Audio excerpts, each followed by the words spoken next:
Yes, usually I do the mathematics daily, but today we're going to talk about the planets because we have some big shifts happening between entering from the wood dragon to the wood snake to going from Tevet to Shavat. We got some big transformations happening, so let's get those transformations out the way and then we can get into the planetary placements and what they're up to for the next moon cycle. It's a good time here, especially because during the whole month of February we have the planets lined up for us. It's going to be, the sky's going to be dope all month, all the way up into a total lunar eclipse. We haven't had a total lunar eclipse since 2022. I'm getting ahead of myself. Let's get started. So let's talk about the wood snake a little bit. Happy Lunar New Year, everybody.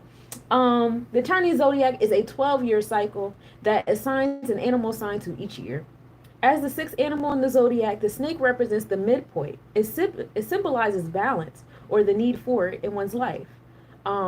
The snake can also represent the potential for self-cultivation and is often seen as mysterious and intelligent. This concept of self-improvement is deeply rooted in the core values of Confucianism, which is widely practiced in China. Wood, in its natural state, is life-generating, whether as a part of trees in their natural cycles or as a fire. The snake does hold these attributes. It also belongs to the yin, associated with darkness and dampness. Because wood is associated with both trees and fire, the wood snake specifically possesses qualities that represent both those characteristics, such as growth and tolerance, but also passion and brightness. The snake in Chinese culture holds different meanings stemming from various folk tales and mythologies. Hey Gojo, thank you for the compliments. Appreciate you. Hey Ashram. Seems like it. Hey Alessandro.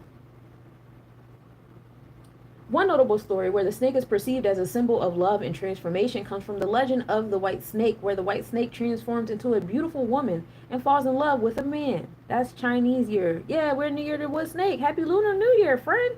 We made it. How was the year of the wood dragon for you guys? Because let me tell you, baby, it tried to beat my ass. It did not win, okay? To maintain good fortune, it is not advised to clean, cut hair, wash clothing, or perform chores on New Year's Day since it can bring bad luck. So I did it New Year's Eve. Transformation and love, or transformation through love, are the foundations of the year of the wood snake, according to Lee. So this is the year of loving. Yeah. Will you have in the Super Bowl? I'll do Super Bowl, baby. I already told y'all. It's all about wrestling over here. It's all about SummerSlam. Who's fighting in SummerSlam? Let me know, because that's what I care about, Alan. The symbol of love for the Lunar New Year marks a hopeful time where new understanding can emerge, fostering mutual love, by extension, peace, and prosperity. Hola, hey Pisky. Shouts to my girlfriend Big. Hey, big love, big hearts. Yes, all about love in this space. All we need is love. So that's overall in the gist. Y'all know I came through with a book. I got this new astrology book, and so it aligns, the Western zodiac with the Eastern zodiac. So we're gonna read a little bit about the wood snake in here. Well, actually, it doesn't even get into the element of the wood snake. It just talks about the snake. So let's go there. We're gonna go there. The last time we were in the snake was in the year 2013. So, we can go back to those, pop culture events, or you guys can go back to your diaries and your journals of those years and rehash some stuff. Crack that spine then. Hey, Becker. Thank you for hearting the screen. I appreciate you. I see you over there. All right, so the snake. Snake is yang. Snake is the sixth sign, like we just said, which is the middle sign, bringing us the balance, and we love it here. Snakes have the following characteristics: intuition, attractiveness, discretion, sagacity, clairvoyance, and compassion. Now, snake sins may include dissimulation, extravagance, laziness, cupidity, presumption, and exclusiveness.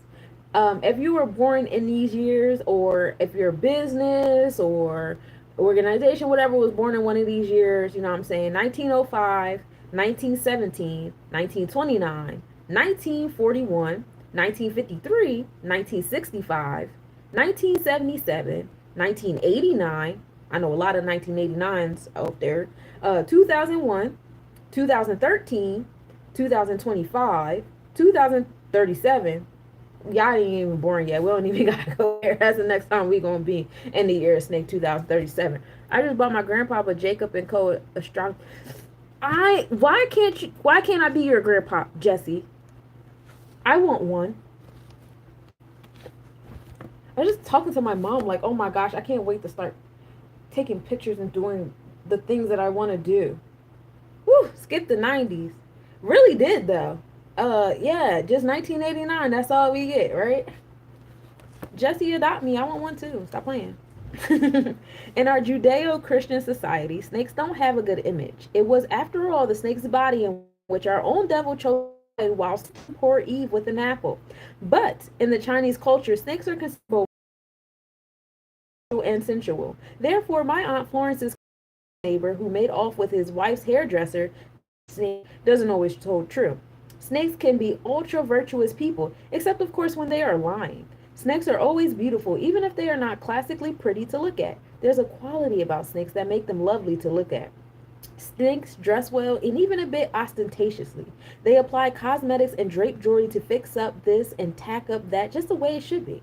Snakes have a natural talent for elegance. They adore accessories, scarves, gloves, hats, Cartier watches, Louis Vuitton luggage, and, well, money. In China, to tell a woman that she is a veritable snake is not the summit of compliments, and why not? Snakes are fabulous people. Not only do they look sensual, but they are wise. Ask a snake for advice and he will sit down, ponder, and consider before replying, because snakes have inborn intuition about almost everything, and they get a lot of hunches. They're frequently clairvoyant, and what's more, they can strike with unmitigated cheek at the moment's notice, cut an adversary to a quick, and slink away with impunity. Why do you suppose almost all snakes are rich? They always seem to have money coming out of their silken sleeves, and yet when you take a look, they don't seem to have to work too hard to come by their wealth. It must be the charm in the inimitable attractiveness that causes the pennies to rise from the pockets of others and float into those elegant, decorative purses snakes are so famous for. It's probably a whole bunch of men out here born in 1989, because y'all is some purse-wearing dudes, okay? In fact, if I tell you the whole truth about snakes, I have to admit that although some of my best friends are snakes, they all have a streak of laziness. Indolence is the snake's real and only enemy. He or she must fight every day to move up and forward and go and do. Inside, the snake has enormous ambition, but the will is always the way. Snake people must do daily battle with great God gravity and get out of their cozy beds and slither out into the big, cold world. Snakes are possessive. No, not possessive. Snakes are positively feudal about their mates. They are said to roll themselves around in the loved one until the person is smothered by their enchanting beauty and charm. Certain unsuspecting people are well advised to stay away from the snakes. Like me, I'm a horse. I ain't got time for no motherfucking snakes. You heard me. Snakes are extravagant and are well known to purchase enormously expensive items without a qualm. However, much of the time the snake is close with his wealth and is loath to spend money on day-to-day routine items. Splurging is fun, but buying the milk is a joy. The snake likes to recline and prefers cake to bread anyway. Okay, so that's what I have on the snake, and I just want to let y'all know that next year is the year of the horse. You know what I'm saying? So y'all enjoy this snake joint. I'm gonna have fun here too, you feel me? But just letting y'all know the horse is next year, you feel me? Nah, Shan, I own oil fields in Canada. Ooh, are you eco-friendly about the oil fields? I don't know if that's a flex or not, you know, given I don't know because I don't know how oil fields work, but I don't hear good things about digging. Damn it, Daniel, what the hell? You didn't miss much, especially if you got the bed is cozy part. That was pretty much the end of it. All right, so I want to let you guys know what the year of the snake does for each sign. So for the rat-tats, brat-tat-tat, lie you flat on your back. These are the people. Titanic Space 44. Thank you for the compliment. You know, I be trimming that joint. I be doing what I gotta do. You feel me? I think I missed your bragging. Oh, yeah. I was just letting y'all know, you know, we gonna have fun during the year of snake. That's crazy. But next year will be the year of the horse. And I just hope y'all ready, because God is gonna X up. You heard me? All right. So, Those born in 1960, 1972, 1984, I date a lot of rats, and I don't like y'all neither. No more rats, okay? If you a rat, stay away from me. I rebuke you. 1996, 2008, and 2020. Rats, the year of the snake looks promising for you. Your sharp thinking and unique ideas will help you make successful choices, boosting your career. You'll have opportunities for career growth and possibly even start your own business. It's a good time to strengthen relationships with friends, family, and colleagues. Thank you, Jerry. Ox, 1961, 1973, 1985, 97, 2000. 2021. Oxen, wood snake 2025 be a steady and successful year for you thanks to your hard work and sense of responsibility. Your consistent progress in your career and strong, peaceful relationships with those around you will keep things moving forward. Tiger, my mama's a tiger. 1962, 1974, 1986, 1998, 2010, and 2022. Oh, you a tiger too? Okay. Tigers, prepare for a few challenges in the year of snake. By working hard and keeping a calm approach, you'll be able to grab opportunities and handle your finances well. Stay positive, focus on growing personally, and you'll overcome any obstacles that come your way. Why are you laughing at me? The year of the rabbit. So is this astrology? Yeah, it's astronomy too, and numerology. And we get into a little bit of history, psychology too. Don't tell nobody. We also get into civics. You know, I know people don't really like to learn too much. So keep it low, keep it low. And I'm trying to be entertaining while I do it all. Hey Joel, can you tell me about the year of the ox? I just did. Where was you at, Jerry Jones? Now you gotta go on your rewind. Rabbit. 1963, 1975, 1987, 1999, 2011, and 2023. Wood Snake year 2025 will be a breakthrough year for you as things fall into place easily. Your hard work is creating a strong foundation for future success, bringing financial stability and wise spending choices. Yeah. False advertisement. You're a false advertisement, Chico. You're not a man. Anyway, the year, my dragon's in the back. 1964, 1976, 1988, 2000, 2012, and 2024. Dragons, the year of the snake is shaping up to be a year full of positivity, success, and financial stability. Put in the effort and you'll enjoy the rewards, leading to a year of balance and fulfillment with a stronger focus on family responsibilities. Snake, you already know this, y'all. You're not paying attention, Jerry. So now you gotta wait.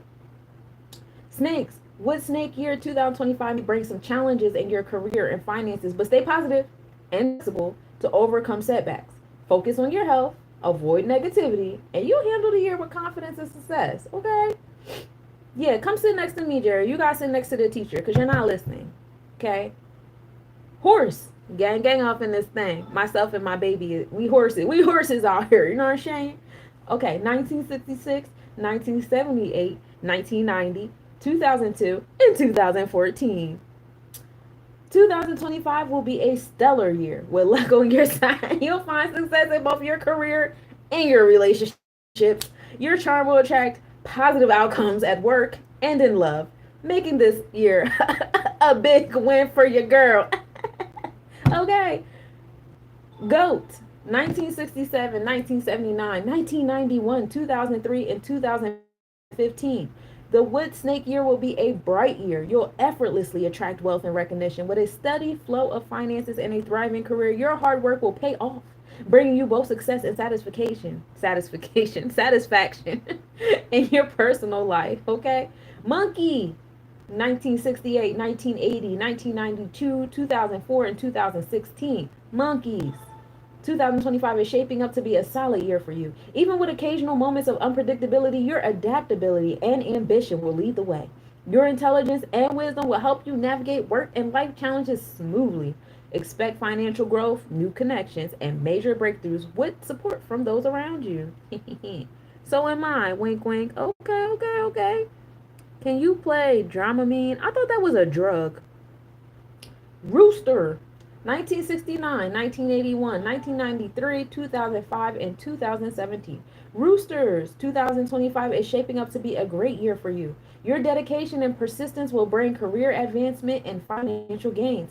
Be ready for unexpected blessings and meaningful relationships that make you feel like you're on top of everything. Okay?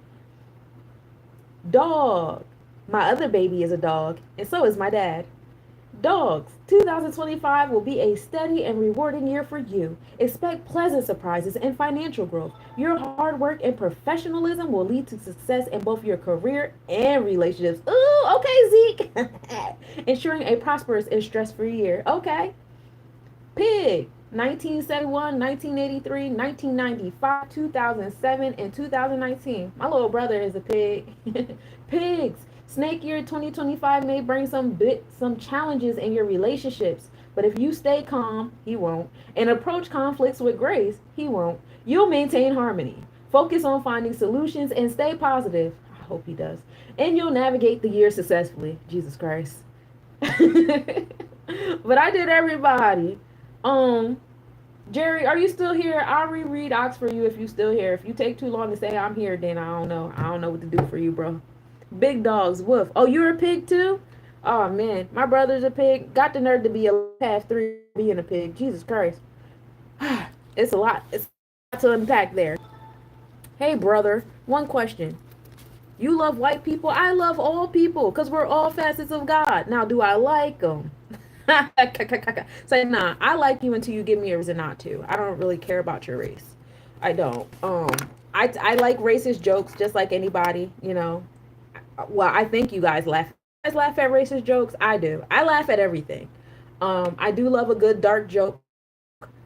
But I like everybody until you give me a reason not to. If you give me a reason not to, then it's fuck you forever. Okay? But I love everybody because we're all gods, right? I don't really care what skin you in. We all gods, you feel me? That was left field. Hey, these people on YouTube, they do not be playing with me. The pressure be pressuring. But they don't know I'm a little off. I don't give a that all they doing is making it easier for me to be myself. You know what I'm saying? Like, y'all keep doing you, I'm gonna be over here. So unoffendable. I do my best. It's very difficult to offend me. It really is. I love it here too, Kayshawn, and I'm glad you're here, my love. So yeah, so that is there. Hey Roadrunner. That is there on the Chinese zodiac. YouTube got ads. I don't. Do you guys be seeing ads when y'all watching me live? Blink twice. I don't know, but I'll be up there. That's where I'm recording. That way people can always come back. I don't know if you guys can see my recordings on TikTok. I know you can't unmute me. Once I'm out of here, I'm out of here.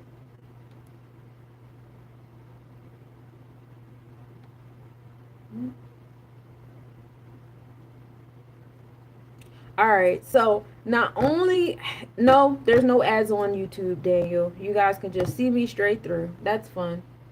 Let's cross this one off your list. Bro, remind me tomorrow. I got time for you, Windows. Everybody want to update because they want to be all in my business watching me and stuff, but it's nothing fun to watch. I talk shit about the government just like everybody else. Jesus Christ. Anyway, me too. Thanks. Good to see you too.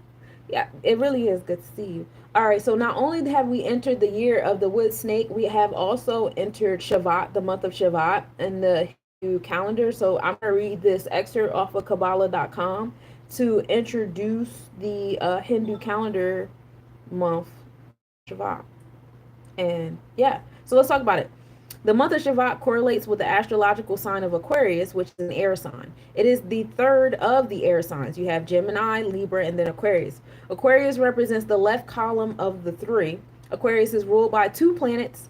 Traditional astrology attributes control of this month to Saturn, and modern astrology has given credit to Uranus, discovered by the astronomer William Herschel on 13th, 1781. Saturn, not during live, Daniel, I don't think.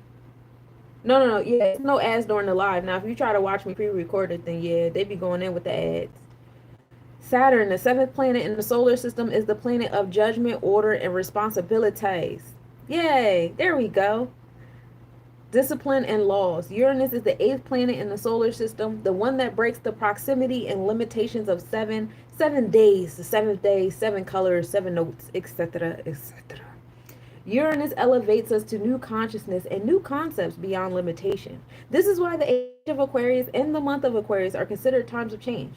Both are times of new knowledge, inventions, humanity, the need to help, to understand, and support the needy. We love it here. The energy of Uranus also connects to the air element, intellectualism, innovations, and new concepts that will bring the world to a higher level of consciousness.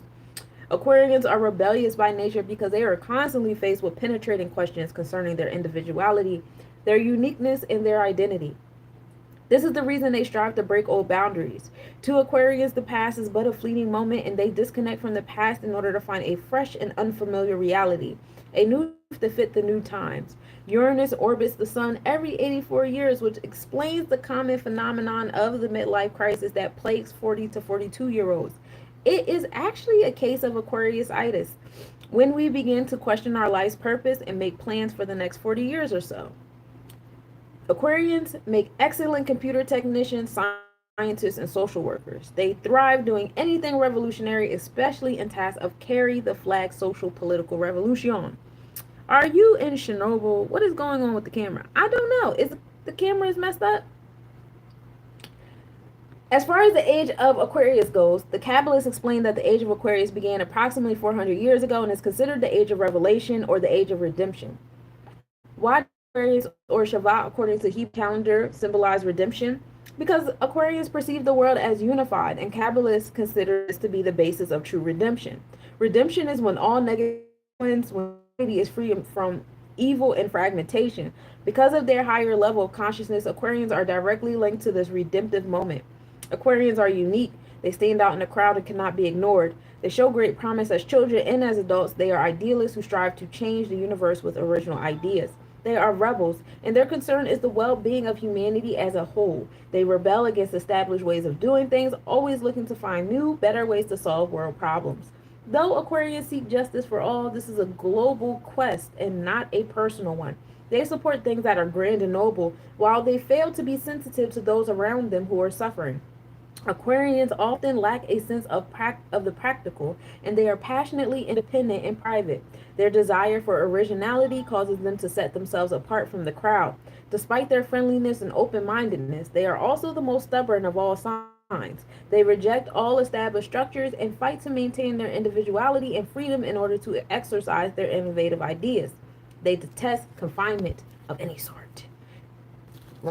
Yet the most challenging barrier they face is most often their own egos. Even as they begin to make changes in their lives, their focus tends to be external, and they have trouble really changing from deep within. Aquarians have the power to break free of the limitations of the physical world, but to manifest this power, they must control the aspects of their nature that interfere with this accomplishment. Aquarians are capable of helping humanity as long as their own ideas do not become more important than the cause itself. True spirituality means being a part of unity and not above it. Unfortunately, Aquarians have such a high opinion of themselves that imposing their own views can be their sole objective. Aquarians must conquer their pride and realize they have been entrusted with their attributes in order to manifest a certain force in this world. They are merely channels for this energy, and so are not entitled to personal glory. For those born under the sign of Aquarius and for those now about to become influenced by the cosmic energy of Aquarius, you can attain the consciousness of a cosmic reality and feel responsible for humanity as a whole. You can know true friendship and perhaps even universal fraternity. And Aquarians have the strength for this task from past lives. You can experience an exceptional and unique adventure in the history of humanity if you manage the most difficult restriction, silencing your ego and practicing humility, modesty, while living in simplicity. So that's that for entering the energy of Shavat, okay? Oh, I have this whole thing here about the year of the snake. Oh, that was for the 2025 John. I got notes all over the place, y'all. It ain't me. Every other stream is fine. Oh, this live streaming, of course, it's going to buffer a bit. Listen with your ears and not your eyes. You want to see my face. I know, Bones. I want to see your face, too. Anywho, so you already know we're in the season of Perret. In the ancient Kemetic calendar, we get 3 seasons a year, 4 months each season, 30 days each season. So we are in the energy of Peret. We are in the vibes of Moot, being generous and giving and goal oriented and protective and loving, the parent mother of the world, sensitive, affectionate, loyal, and focused. We're in the energy of Moot to the 31st. Oh, you too? I'm an Aquarius North Node as well. It's like the only Aquarian placement I have. We are still in the year of gold, being 2025. Hey, Jasmine. Being passionate, interesting, and faithful people, attracting many people, being generous, kindness, long-lasting relationships, love of luxury, and spending monies. Ambition and willpower. We're still in the vibes of Baobab from January 4th to February 3rd, being firm, stable, strong, and invincible. Having the resources to conquer, resist, and resilience. Self-confidence, integrity, honesty, reflection, and cleverness. Living a well-structured and prosperous life. The otter, we entered the otter from January 20th to February 18th. Will be in the otter.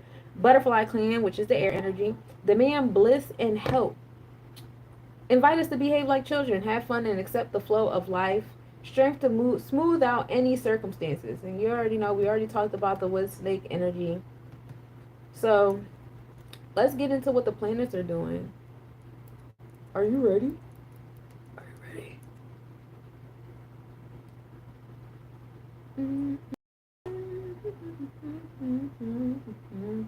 So the planets is what's happening.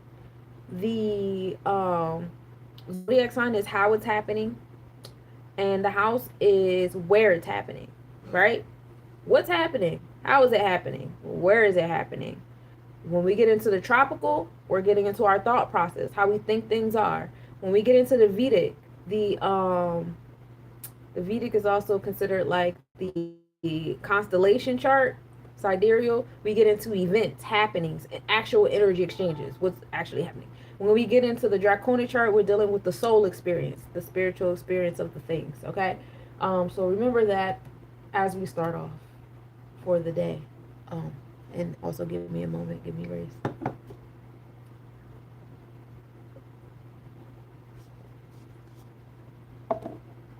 All right. Why a question mark up there?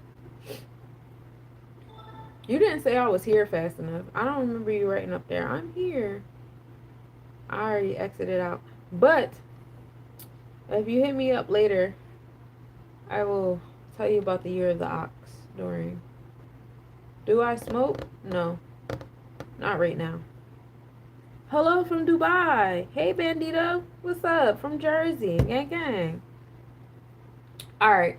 So, we start today. Today is a new moon. Happy new moon, folks. We start the day off with at a 0% wax waning crescent moon. So we're in that moon of cleansing in this new moon energy. Moon rising at 7:32 a.m. and setting at 5:28 p.m. Tropically speaking, in our thought process of things, we're in Aquarius. So our mindset is of being revolutionary, unique, indicators, getting the knowledge of the things, power to be one with all. That's the Asar energy. I have no clue my Chinese sign. I think it's horse. I'm a horse too. So is my son. My son is also a horse. Were you born in 1990? Yeah, happy new moon, y'all. It's Aquarius new moon on your well, it's midnight over here, Dana. I'm in Jersey. It's 7 o'clock in the morning or 7 o'clock at night over there. Are you in the future or are you in the past? What's the lottery numbers over there? Yeah, let me know. In our energy exchanges, the moon is in Capricorn, so this is considered a Capricorn new moon. We're in the Capricorn constellation, so while our mindset is being revolutionary and power to one with all, our energy exchanges is assisting us with the long-term planning. Things are still moving slow and steady, dealing with some restrictions, focusing on the authority of self, right? And the different actions of being authority of self or lack thereof. The different disciplines and restrictions and limitations and challenges that come, as well as how you obtain your basic resources for survival, are all in alignment with that authoritative energy of Capricorn. Now, our spiritual experiences in Virgo, being observant, compartmentalizing things, learning, and teaching and stuff. It's 1 a.m. here. The louder numbers are, I don't know. It's 7 o'clock in the morning. I'm in Spain. Nice to meet you. It's nice to meet you too, love. Peace to Spain. Okay. All of this is happening in the second house. So this is the house of Taurus. This is the house of value, um, what you prioritize, love. See, we came in with the love moon because we in the Venusian. So that's where it's happening. It's happening in our heart chakra. As far as being revolutionary in our thoughts, dealing with long-term planning and dealing with the challenges and who's in authority in your energy exchanges.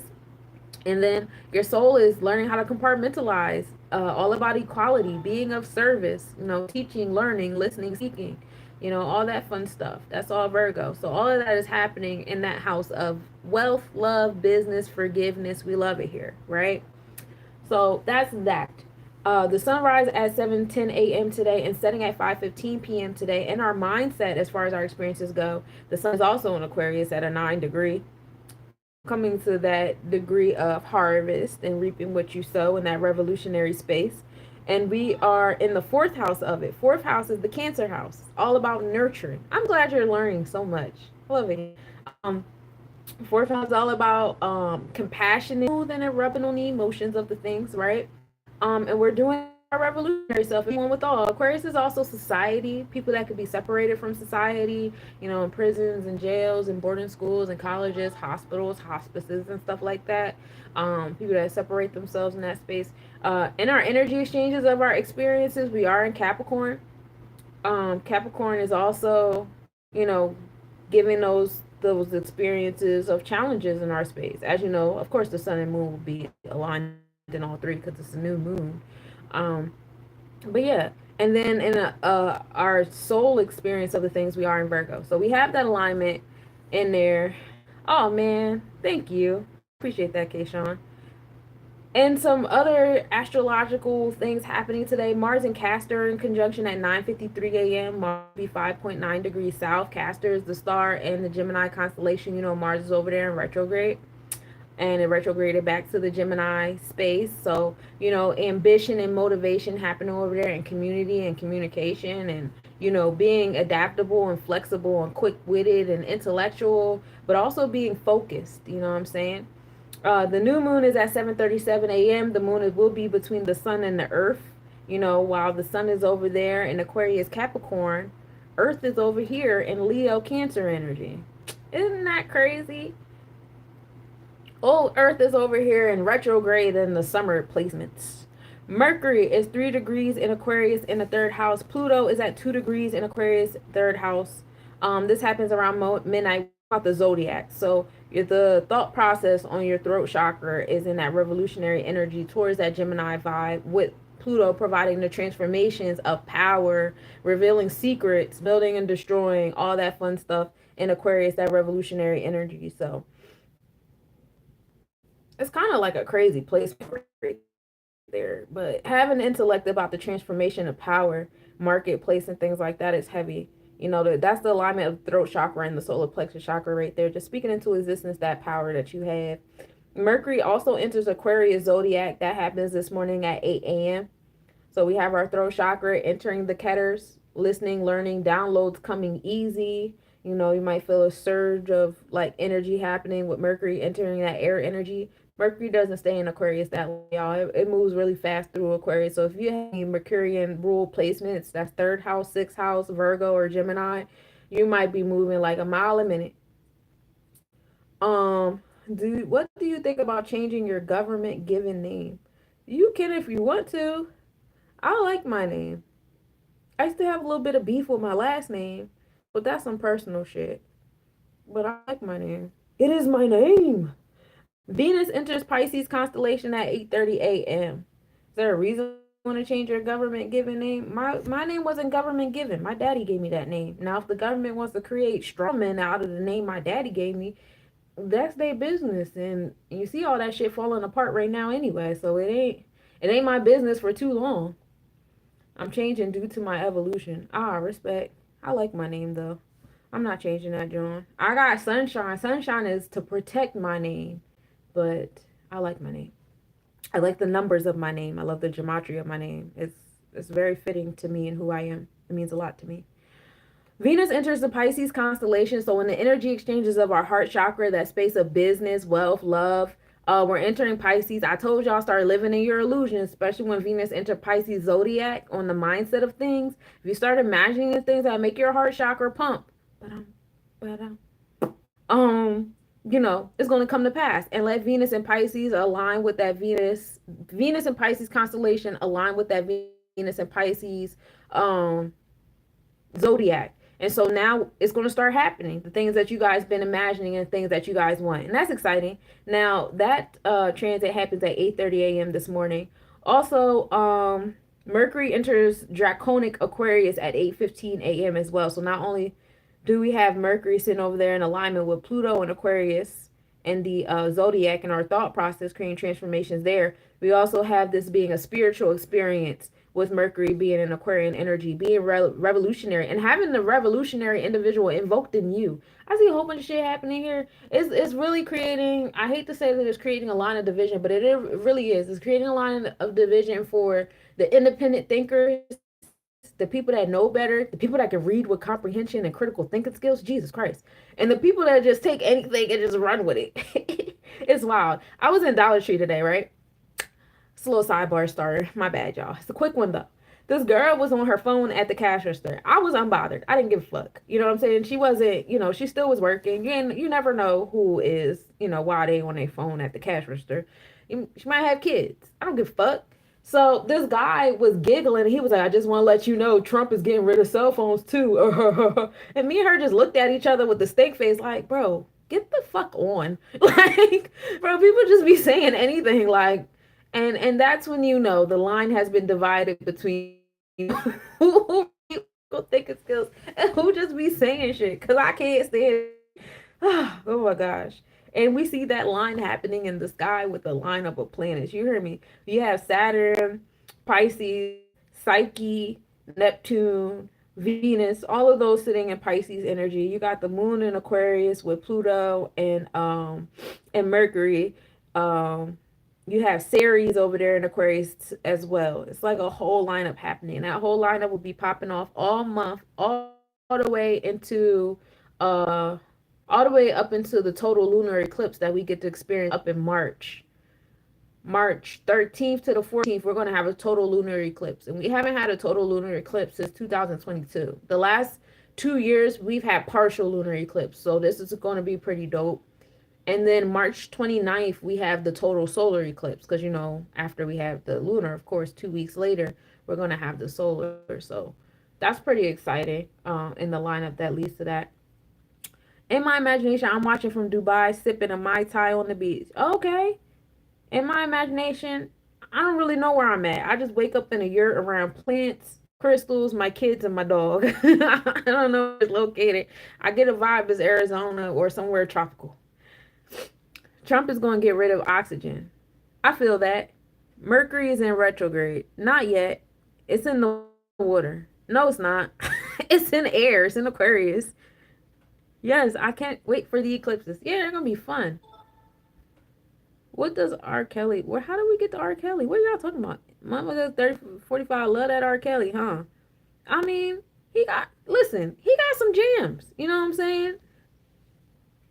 But fuck him. It's fucking forever. I agree. I'm not an advocate for child abusers, but he got some jams.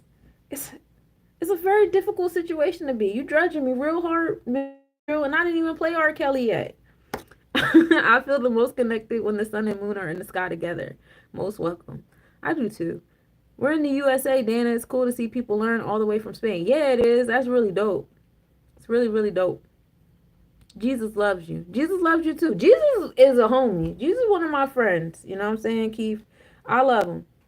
I do. Me and Jesus be having talks, and I be like, "My bad, Jesus. I shouldn't have been talking to people like that. I was tripping." And Jesus be like, "I know how you are. Just go on." Because I was in the church flipping tables too. You know what I'm saying? I was over here being petty, kissing niggas' foreheads, even though I knew they did me wrong. I was trying to make them feel bad. You know what I'm saying? I'm like, I get it, Jesus. I even heard Jesus unalived a couple people, but you know that's between me and him. You know what I'm saying? If you know, you know. You know what I'm saying?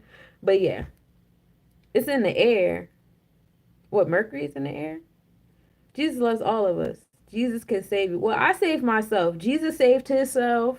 You know what I'm saying? Yeah, people benefited from Jesus saving himself, but Jesus saved himself, and I'm going to save myself, and I'm sure people are going to benefit from me saving myself. And if you save yourself, I'm sure people are going to benefit from you saving yourself. To Jesus, R. Kelly. Oh, that's cool. I didn't know that. Sunshine, tap my avatar to make me a moderator. Okay. How do I do that? Oh, okay. Okay. There we go.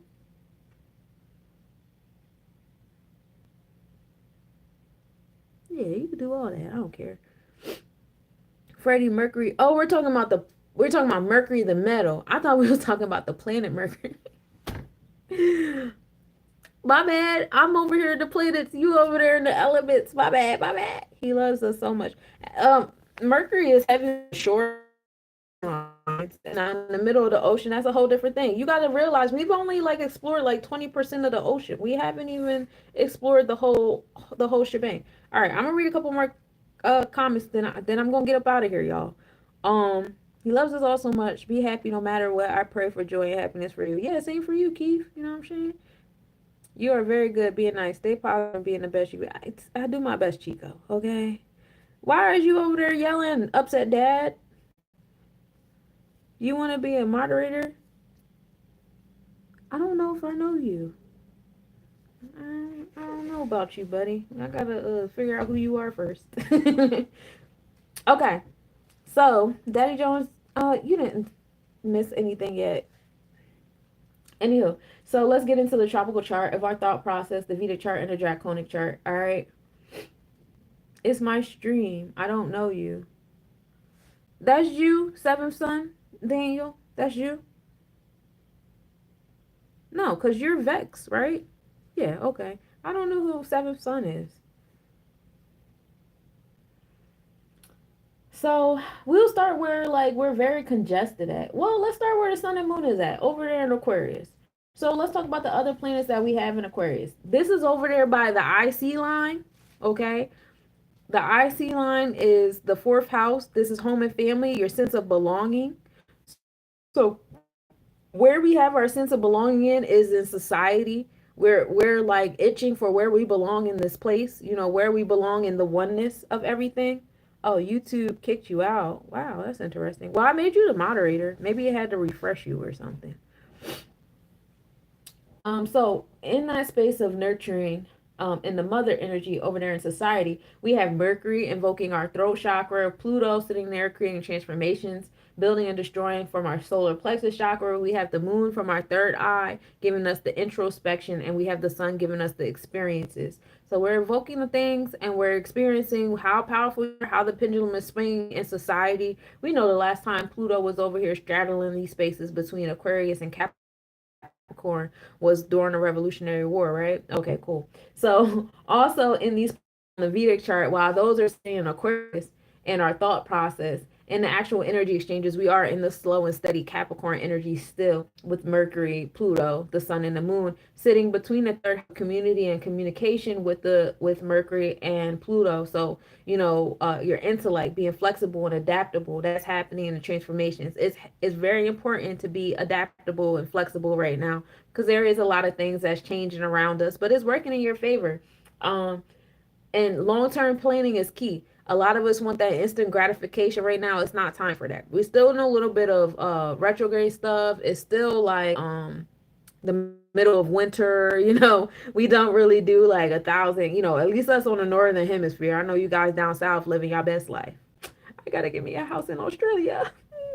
The sun and the moon are over there in the fourth house, being nurturing to those challenges of your introspection and your experience in this Capricorn energy of who's your authority, like who are you giving authority to. So like I said, no matter what, things are working in your favor. Some of you guys are moving towards, well, I'll be myself, I'll take care of myself. And some of you guys are like, oh, I'll let the president be my authority, or I'll let police, or I'll let money.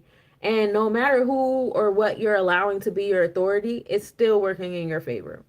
So, there's lines being drawn in the mud, and yeah, it gets frustrating seeing other people on the other side of the line doing shit that you don't want to do. But realize that everybody has their place. And if everybody was in your place of wanting to live off grid or woot wop, be revolutionary, blah blah blah blah blah, there wouldn't be enough space for you. Okay, so be mindful of that. Let everybody have their place.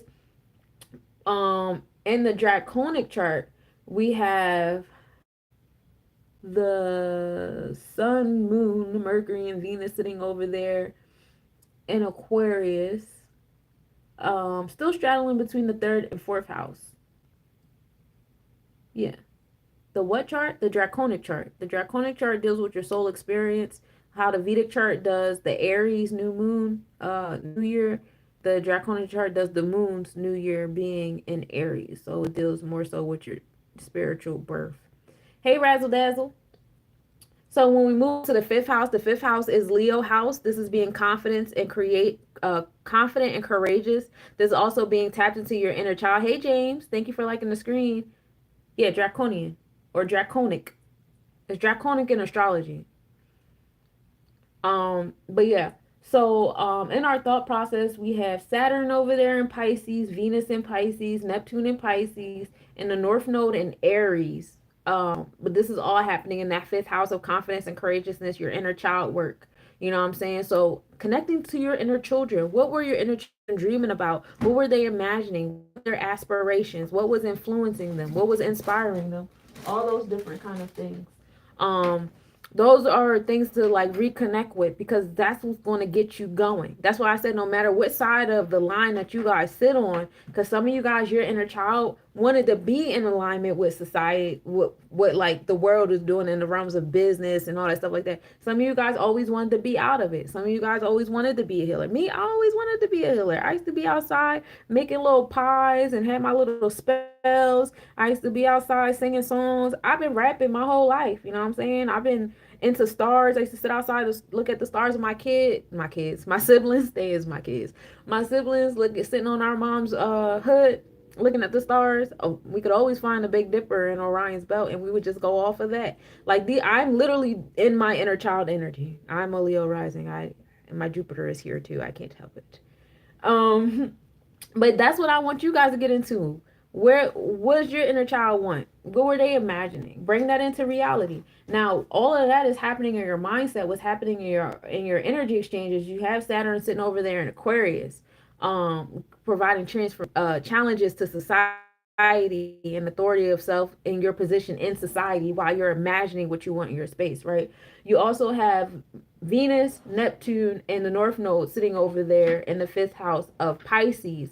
So the inner children are over there in the imagination station. You know, I like that Venus is in alignment in Pisces on the tropical, the Vedic, and the Draconic. So your mind, body, and soul are in alignment with what you love, what you value, what you find important. You know what I'm saying? Your priorities. You know, what gets your heart pumping. What is provocative for you? In the sixth house, this is the debilitating house, but this is the house that makes you like, you got to work on this. This needs to be a habit. You know what I'm saying? You have Chiron sitting there in Aries in your thought process. In the sixth house on the energy exchange chart, you got Chiron sitting over Pisces. So, you know, a lot of our wounds, new beginnings to our wounds in our process and our energy exchanges, a lot of our wounds came from delusions that came to us. You know what I'm saying? And we got a lot of that unraveled last year, right? It's like all them documentaries that came out, all the people telling their business, the truths, and you know, Pisces is also in alignment with Chesed Maya energy. So, you know, recalibrating the balance of justice in that realm of the physical and the non-physical realm is real heavy there too. So, you know, a lot of delusions becoming uncovered. You know what I'm saying? That was a big thing last year. And we're going to see a lot more of that this year. A lot of things that we grew up on, a lot of things that have been a part of our daily routine, a lot of things that we were taught in school, because sixth house is Virgo house. That's the intellectual space. So the education system, you know, the illusion and the delusion of that stuff. Daniel, have your wounds been on the forefront in your energy exchanges? You got a lot of planets happening over there in your sun sign and your experiences. How does that feel with all those planets colliding in your sun sign? And they're going to stay there for like the month. and they just keep aligning between Pisces, and then they, of course, they start to move up to Aries a little bit, but that's where the main part of the line is with the planets is in Pisces, and the delusions, the illusions that we create for ourselves in our favor, but also the ones that other people have created upon us, that don't do us too well. And then sometimes our delusions for ourselves don't do us too well neither, but do the shadow work, you'll figure it out. Then we get to the DC line. This is the seventh house, y'all. Oh yeah, and Chiron is also in Aries in the sixth house on the Draconic. So having new beginnings and that militant energy and the fire energy to our wounds and how we transmute them into strengths through our solar plexus chakra, that's a spiritual experience. So then when we get to the DC line, we're getting into that line of balance between where we belong, our sense of belonging, and how we exert ourselves into that realm of success, whatever success is to us. Um, so in the seventh house, in our thought process, we have Uranus sitting here on the tropic, the Vedic, and the Draconic in the seventh house. So we have the pushes is happening there, and bonds, personal relationships, marriages is heavy here. The celebrities are planifications of the stars. That's why we call them stars. So you see a lot of progressive pushes happening in marriages, whether there's like some that are forming, people spinning the block, or some that are breaking up that are finally coming out on, yes, I'm on YouTube, love. Some of them finally coming out and saying, hey, this marriage was always bullshit. Like, there's a lot of those things happening. That's Uranus over there in Taurus. Also, progressive pushes in your space of wealth and your heart chakra. It's lesnobodies, lesnobodies.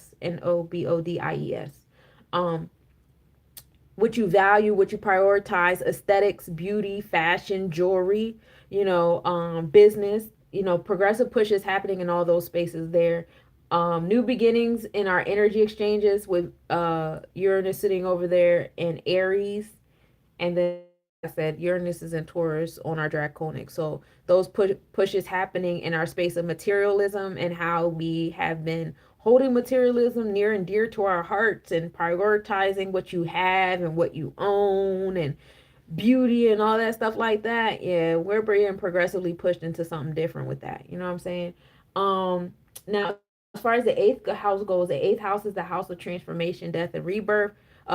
Secrets being revealed, but not so much as secrets being revealed in the realms of Mayat, but more so in like gossipy type of way, right? A little bit like maliciously, but the truth gonna come out. You know what I'm saying?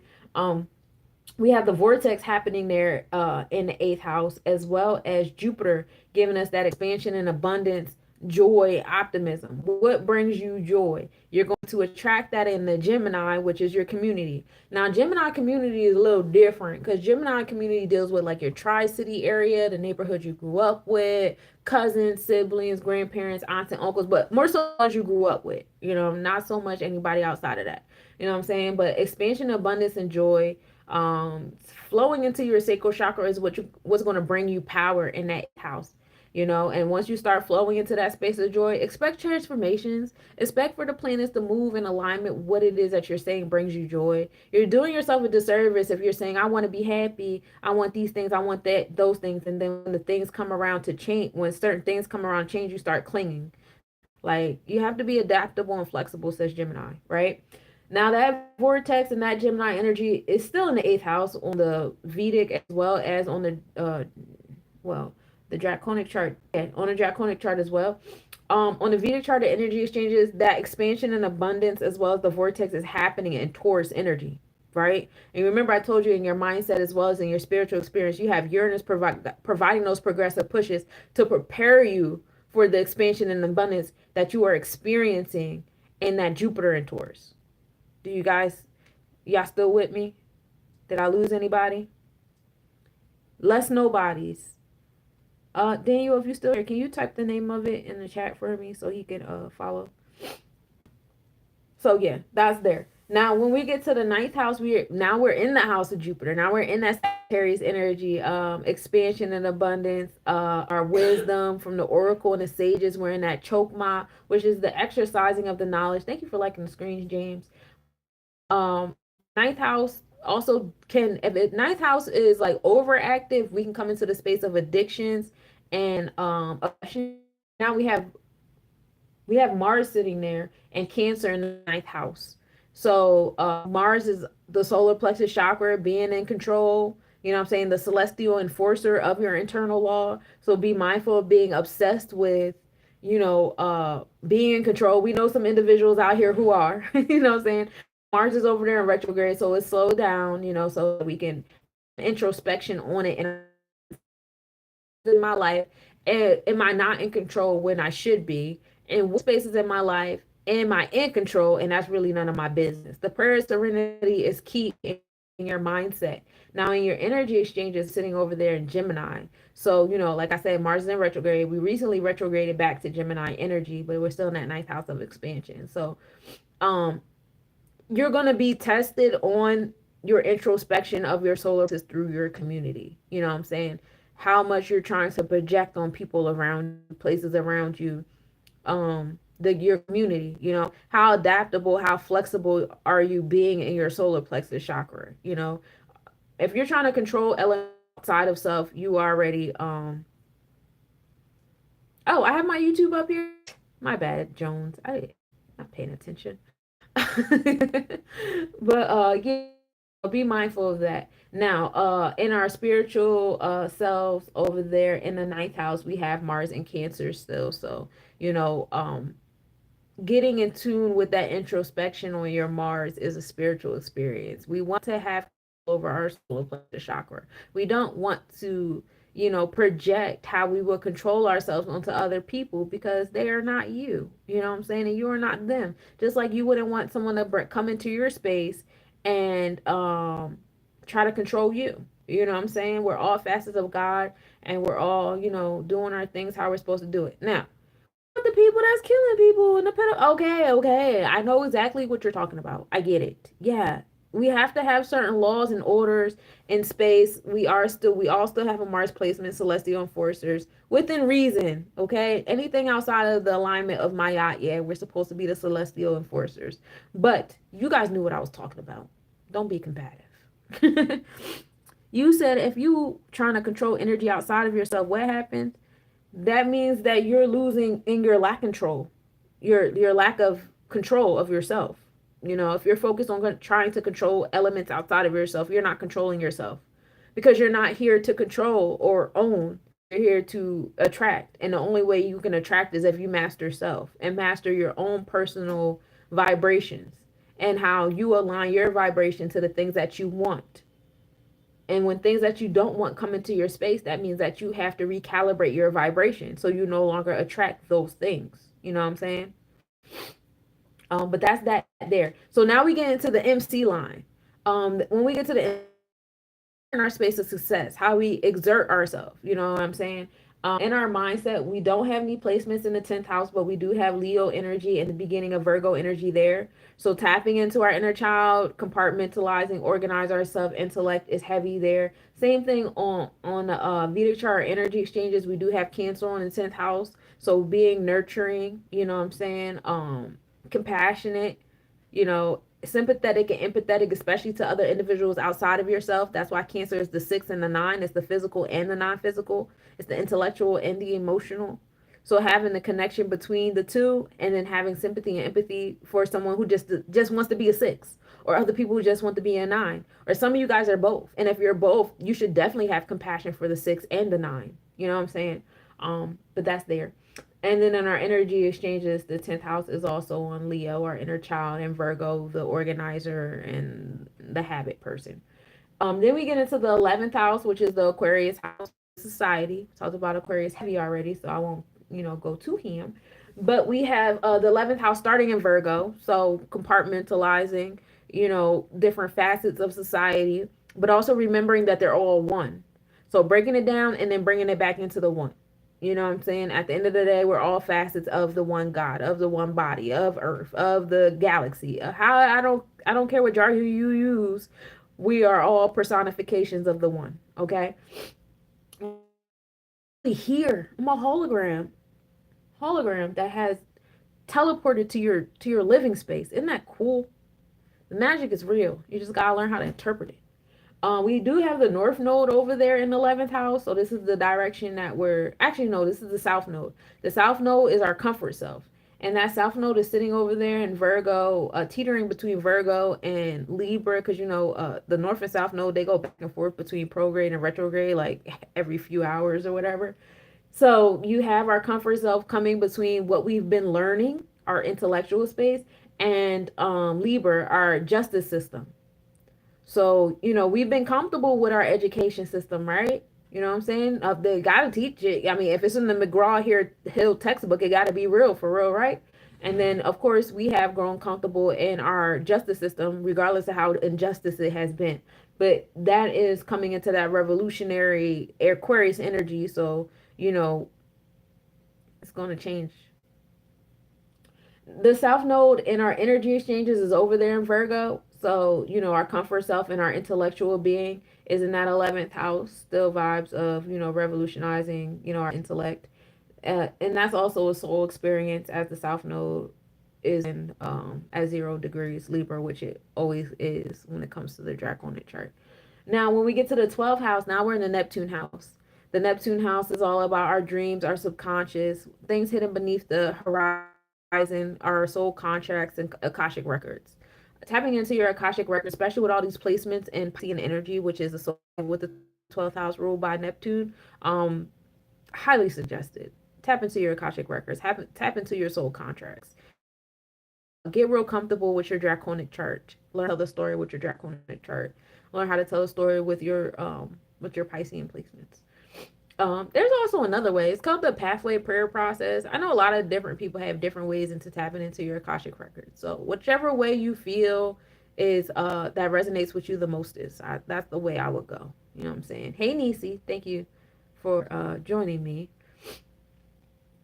We have Lilith over there, the primordial goddess, sitting in the 12th house of Libra.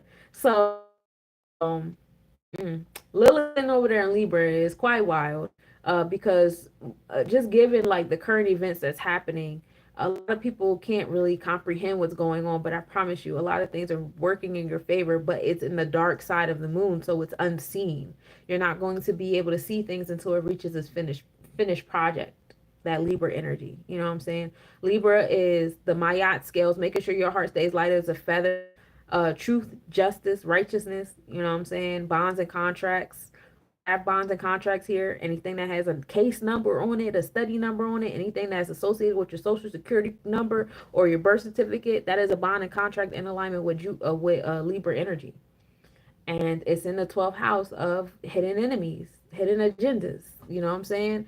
And Lilith is over there like, nah, we gonna fuck it up. You know what I'm saying? You got a lot of bonds and contracts over in Libra that are spiritually bound. And a lot of you guys have been breaking generational curses. So in your process of breaking generational curses, you have created an environment where those certain bonds and contracts in the physical world can't exist anymore.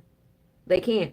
Like, especially you guys that have been putting forth the energy to fill out all that paperwork to nationalize yourself. You guys have flooded so much information to the IRS, to the secretary, all these different entities, to where like, damn, they can't really exist in their natural form anymore because y'all done tightened up. Y'all know stuff now. Y'all denouncing stuff now. Y'all making moves. Same thing with the IRS and the like business moves people have been making. They're so swamped in things that IRS not there's humans there, but it's mostly computer shit. Computers overlook a lot of things. And those are just some examples. I'm pretty sure as I'm saying these things, it's certain examples that are coming to you as well. You know what I'm saying? Like family court, some of you guys dealing with child support, family court things. You guys are moving so righteously in your Libra energy that those papers, those contracts don't stand a chance anymore. Now a lot of you guys are having babies without birth certificates and social security numbers. You know what I'm saying? Like, it's just a lot of different things that's happening. And again, like I said, it's all moving in your favor. Like that birthright thing and all that stuff is all working in your favor, however way you want to look at it. You know what I'm saying? It is. I promise you it is. So then we get into the AC line. Now the AC line is how you exert yourself into your space, right? The AC line, what we have there in the first house is your auric energy. So when I say I'm a Leo rising, that's my aura. That's who I am. That's the energy I bring in the room. When I come in the room, y'all feel lion. Y'all feel my inner child. Y'all feel the thespian, because I be extra as fuck and I love it here. You know what I'm saying? That's the aura y'all feel. You know what I'm saying? So people like to say they are their sun sign, but your sun is actually the experiences. So my sun is in Virgo, so I have Virgo experiences, which I absolutely love because I love learning. It's fun here. And then your moon is you at your comfort zone. So my moon is also in Virgo. So like if I get comfortable around you, yeah, we gonna start chatting. You know what I'm saying? Outside of that, I pulled a hermit card. I'm not chatting to you about too much anything. And so, I have a lot of other Virgo placements and stuff. But we can get into that later. You know what I'm saying? But that's the explanation of that. Right now, we have the fortune. Dr. Green Goddess is live. Right now we have the fortune over there in the first house or whatever. So our abundance is in our aura. I'm telling y'all better use this Pisces energy. If you're imagining yourself with money, if you're imagining yourself with not even money, let's scratch the materialistic things. Not really, but in a sense, let's say what do you want? Like, how do you want to feel? I want to feel secure. You know what I'm saying? I want to feel in charge of myself. I want to feel in control. I want to feel lighthearted. You know what I'm saying? These are the things I want to feel. I want to have the authority of myself. I want to be intellectual. I want to know that I'm giving something of importance to society. You know what I'm saying? I want to feel appreciated. I want to feel love. I want to feel community. I want to feel connected. These are things we want to feel, right? When you are really imagining the details to those feelings, the details to those feelings for me is me sitting here doing this with you guys. And I want to teach college courses. I want to do integrative studies of psychology and spirituality and astrology. I think that is a really dope topic. I think that is a useful topic and it applies. A lot of psychological concepts are in alignment with astrology and chakras. People don't want to admit it because it doesn't sound scientific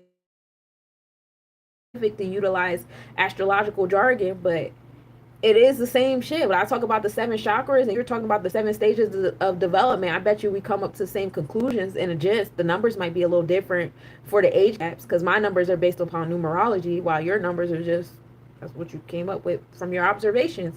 And when I look at my observations from numerology, it applies as well. You know what I'm saying?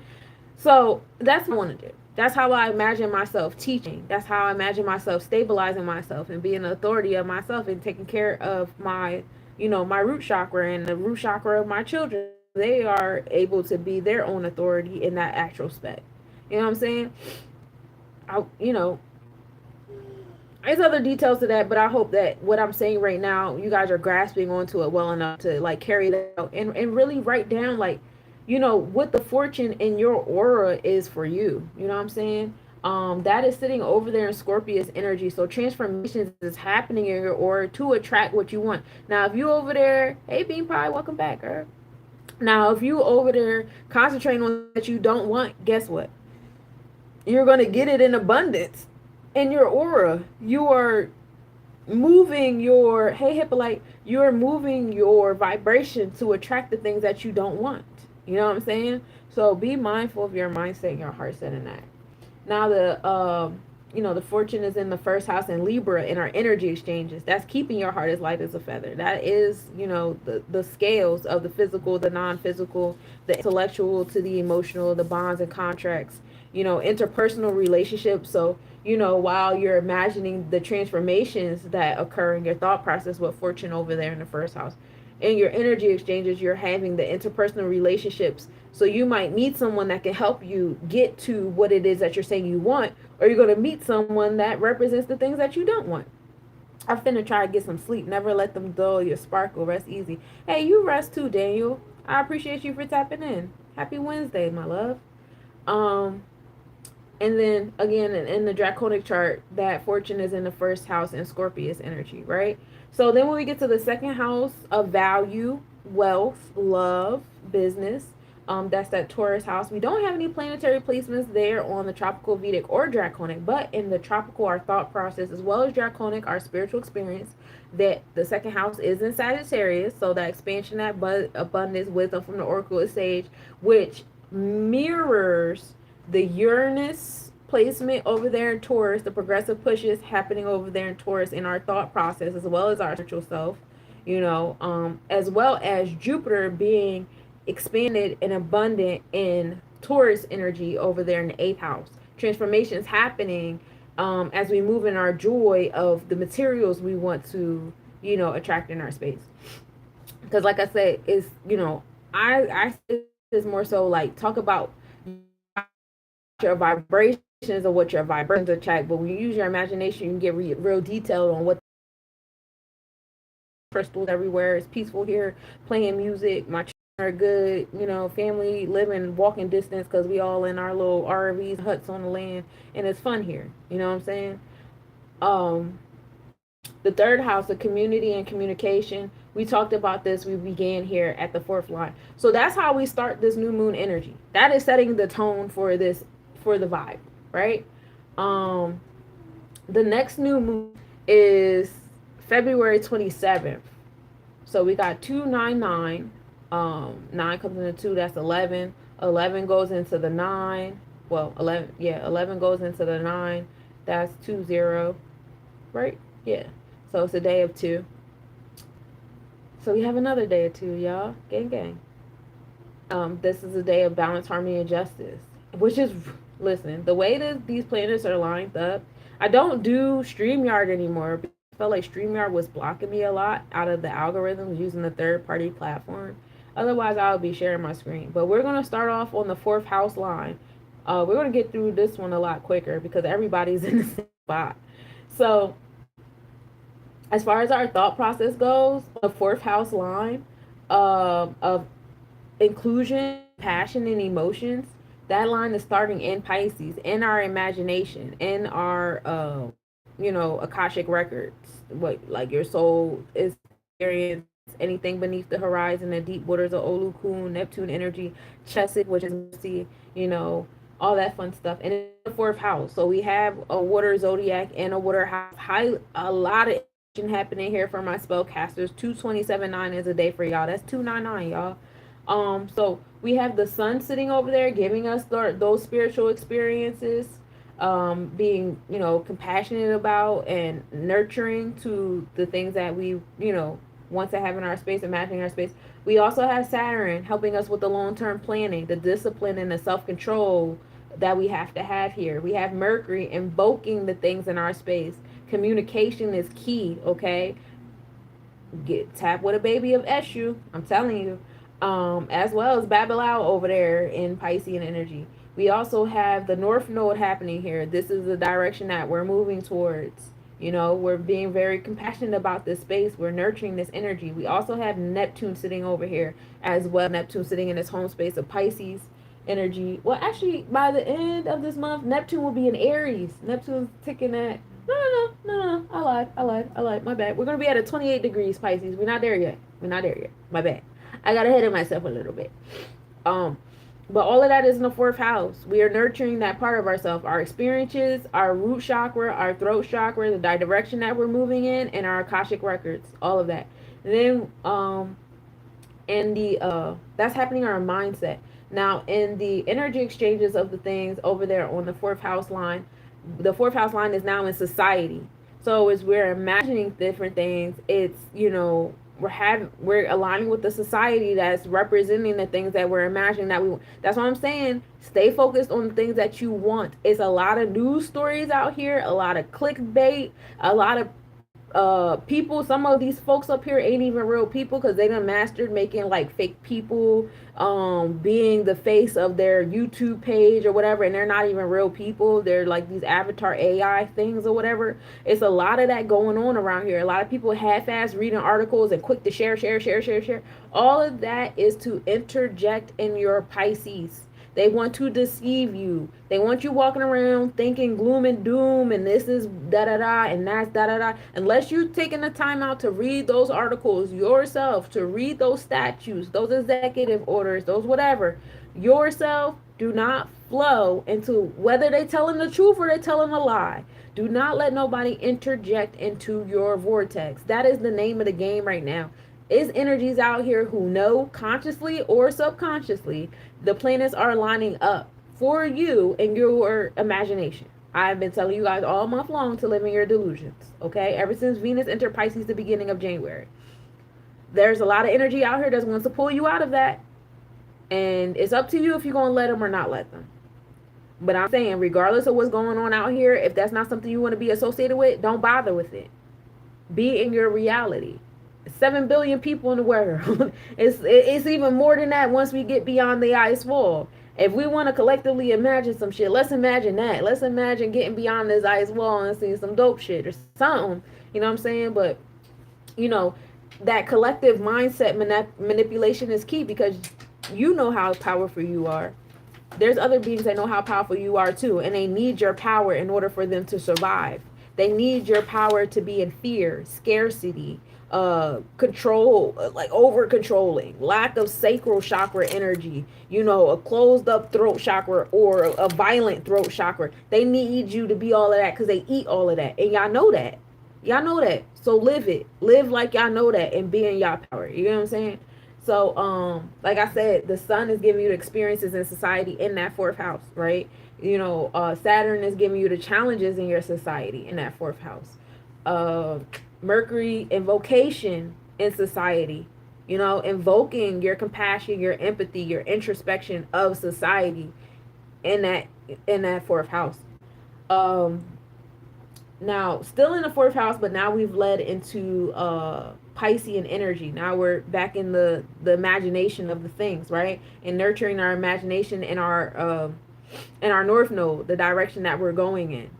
You know what I'm saying? We want to be, listen, like I'm saying, like I just got done giving y'all a whole lecture on. There's people that know how powerful you are. You got to know how powerful you are, because not only is this happening in your thought process in the tropical chart, these placements are now happening in your Vedic chart and your energy exchanges and your experiences and the happenings around you. Neptune is still sitting over there in Pisces in the fourth house as well. Now, that fourth house of compassion and introspection on the Draconic chart, your soul's experience. You have the sun sitting there. So your soul's experience is over there. This is all in alignment with your soul contract. You know, you guys keep breaking the generational curses you're breaking. That includes your education. That includes who you go to for certain resources, all that different stuff. Home and family. Some of y'all matriarchs, you know, patriots, some of y'all need to step up as the new matriarch, because y'all don't want breaking the curses while other matriarchs are keeping certain curses alive. You know, having to stand on that. You know, that's Saturn and Pisces happening over there on a spiritual level too. Mercury is also there. And then you have it leading into Aries energy with the North Node, new beginnings in your compassion or your introspection. So I talked about this a couple Wednesdays ago, and I was like, you see how there's a transformation of power happening in our physical reality? You know, CEOs stepping down, new businesses stepping up, certain businesses taking over. Amazon is the new Looney Tunes Acme. You know, Elon Musk, I don't take him for an intelligent man at all. I don't. It's just something that's not clicking there for me, y'all. I don't care how much money he has.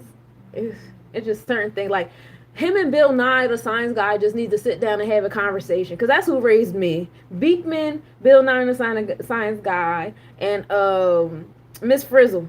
They need to sit down with that man, because that man, I'm not mad, because he is living in his delusions. He's definitely Venus and Pisces through and through, but baby, no. No. That Aquarius gonna get you. You keep moving like that. Anywho, I mean, and that's if you guys decide to be authority yourself and tell that man to stop, and then show that man that y'all serious about him stopping, because they're predicting to have 185 ozone layer pokers going through the sky this year. They did 100 something last year, and y'all remember we had stuff melting in the middle of the road. This winter was crazy. You know what I'm saying? So, you know, if y'all want this at a more intense rate, y'all keep letting him do whatever he wants. Anywho, we also have back to my main story. That was a side story I was going in. But the main story is just like how we see that happening in our energy exchanges, the transference of power with the CEOs and the government and, you know, the Federal Reserve and the different currencies and stuff like that. As well as in your personal life, you know, in your families. You know, a lot of you guys have lost matriarchs and patriarchs in your family, and it's called on you. Not always in the physical. They haven't always totally ascended, but enough for y'all to be like, oh, it's our turn to start organizing traditions and stuff like that. It's our turn to do da. That's also happening in the non-physical world too. That's also happening in the spiritual realm. That's what the Draconic chart is showing. You know what I'm saying? With Neptune and the North Node and Venus and Chiron sitting over there in Aries between the fourth and fifth house. There's a lot of transformations happening over there, which is why a lot of people had ascended over here. They had their energy had to go into the non-physical and take their place over there as well. You know, there are people that are on the other side. There are other energies that are on the other side that were doing that were responding to people's like spell work, and they shouldn't have been responding to it. You know what I'm saying? They weren't moving righteously. And so just how we're dealing with Mayat and all these different, Piscean energies here, and the different things like Nickelodeon is a big one. That's a big like fifth house Aries energy, right? Because Nickelodeon is big on our inner child. Same thing with Disney, right? But now, between last year and this year, last year being the year of Mayat, this year being the year of the celestial enforcer of Ogun with that 5 at the end of the year, we're coming into that space of enforcing the internal law. You know what I'm saying? While last year was the year of revealing, the law and who was moving against it. So now, you have that same thing happening in the spiritual realm. There was some spirits that was doing weird shit. They were responding, like you say, oh, these people were doing like weird seances and stuff like that to the kids and this, that, and the third. There was spirits over there responding to that and eating that and feeding that and egging them on to do that and helping them put the stuff in the air. Da, da, da. So they're seeing their day in court as well. So with that being said, we do have, there are some big energies that are shifting over there. So you will see a lot more spiritual leaders, like historic spiritual leaders, activists, such and such, ascending. And they're not ascending because it's like, oh, let's be sad, somebody's killing them, da da da. It's because they're done here. They've influenced enough people here to where we can take over and do what we got to do. If y'all would just be the authority of yourself, they have to go on the other side and do that work. That's selfish of us to keep them here, and they have to go over there. They have to be the new ancestors, because the ancestors that was over there, they wasn't doing right. All right. Who is he then? I don't know who he is. So that's that for there. Name some who believe ascended.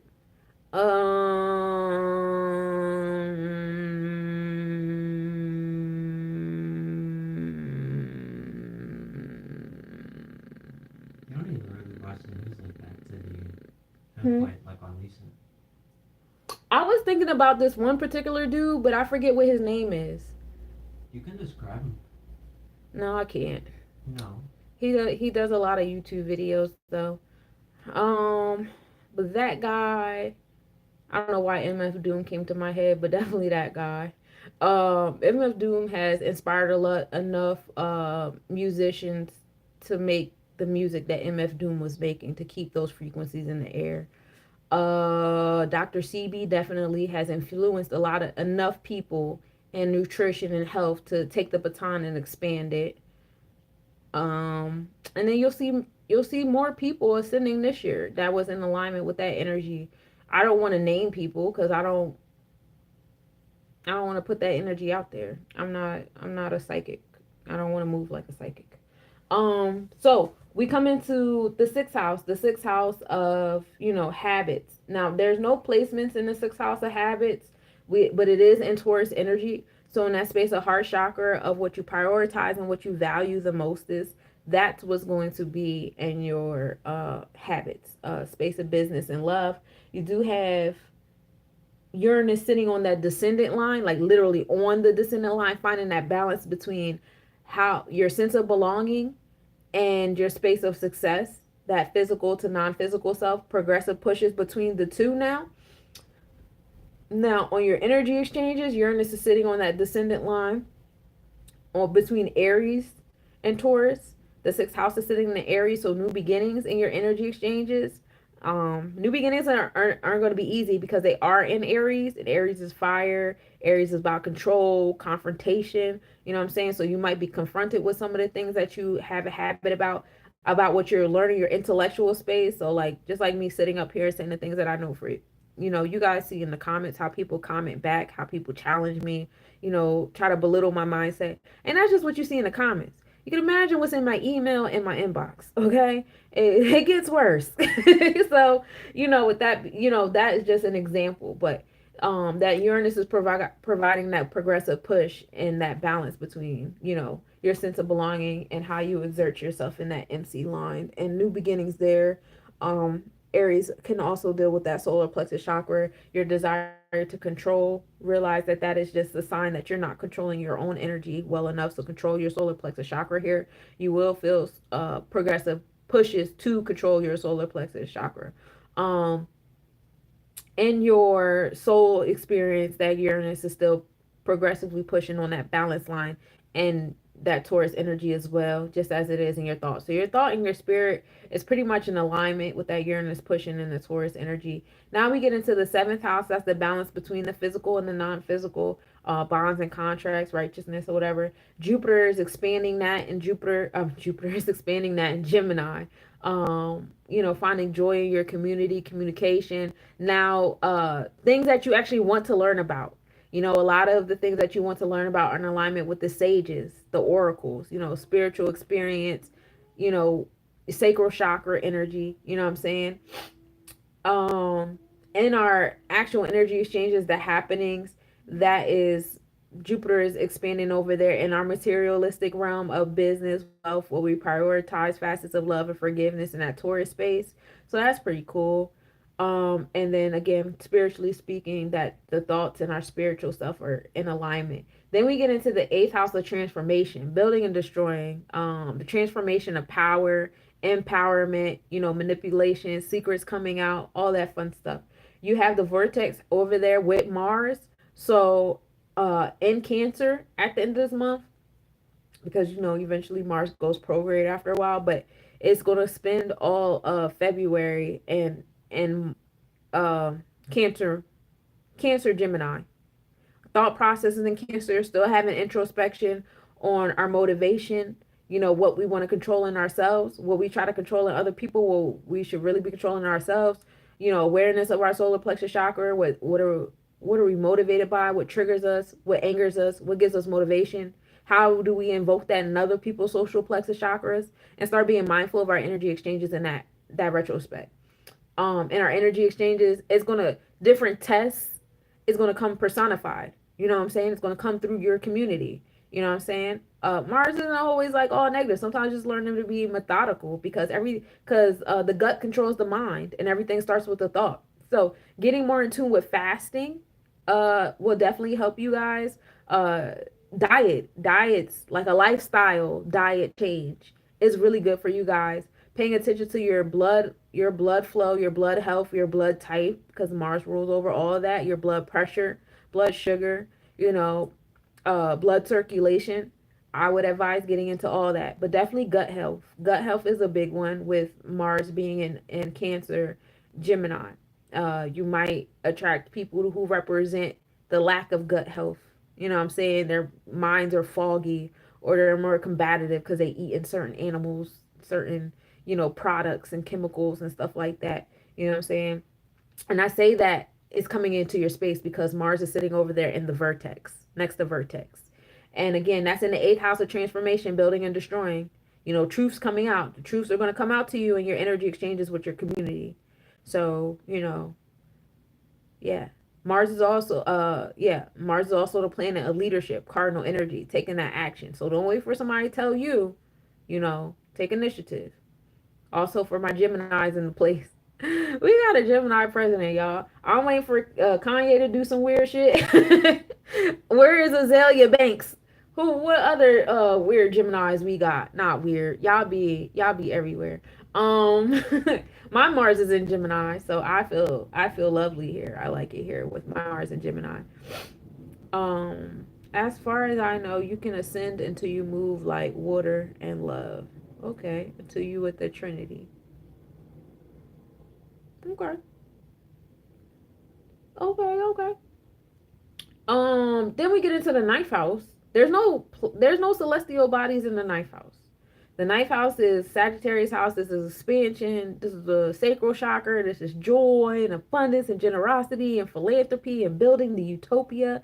We in this old Batala, be mindful of obsessions and addictions, but we love it here, right? And in our mindset, it's in Leo, right? So it's tapped into that inner child, and that Leo moves into Virgo energy too. So intellect comes into the space as well. And our energy exchanges is in Cancer. So, kind of like having energy exchanges with your sacral chakra. Ooh, mommies. I don't know why. Some of y'all about to have some babies. Okay, we like it here. But the women taking place. I see women in like, because nine deals with utopia, nine deals with Yasad. That's also the moon energy. But it being in Cancer, you'll see more women leaderships, women in organizations, women creating, more utopia type spaces, activism, all this stuff. It's a lot of ladies here, but I do see the men in support because the ninth house goes on to Leo until we get to the 10th house line, which is the line of achievement and success. So, and then in Draconic and the experience, the ninth house is in Leo. That's that inner child. That's that father energy, and then it leaks over into Virgo, which is the organizer and the intellect. So expansion and abundance in those spaces. Spiritual self, communicating with the babies. So when you have those uploads or whatever, a lot of that is coming from like the children, like the childlike energy of yourself, but also other entities around you. You know what I'm saying? Be mindful of that too. Then we get to the 10th house line. Like I said, the 10th house is how you exert yourself, your energy that you put forward. We start off with the 10th house being in Virgo in our mindset. So learning, study, study, study. If there's something you're passionate about, I say study it. You know, unlearning a lot of things is key here because our south node is sitting over there in Virgo in our thought process, and this is what we've come comfort with. But that north node is sitting over there in Pisces. So we're coming from, the study, the separatism, because Virgo is also associated with Sebek and compartmentalizing, overthinking, overanalyzing.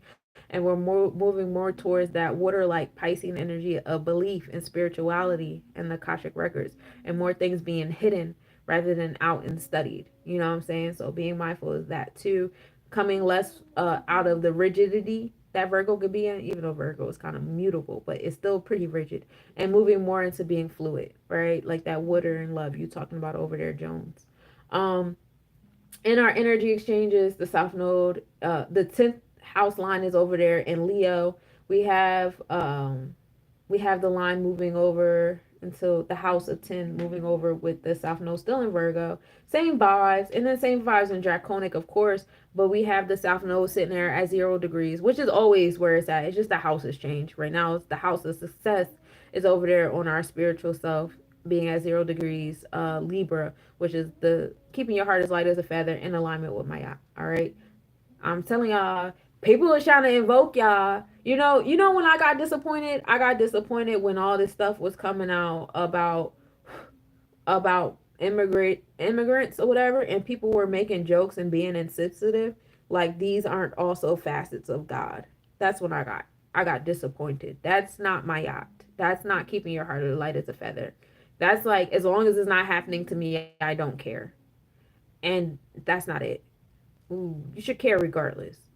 Compassion is key. I'm not saying you got to go outside and start doing stuff about it, but like the jokes and showing how heavy-hearted you are, that ain't cool, cuz it could be you, especially if you're taking the time to put it in your vortex to even make a joke or share a joke or whatever. You are putting your vortex to those realities, whether you like it or not.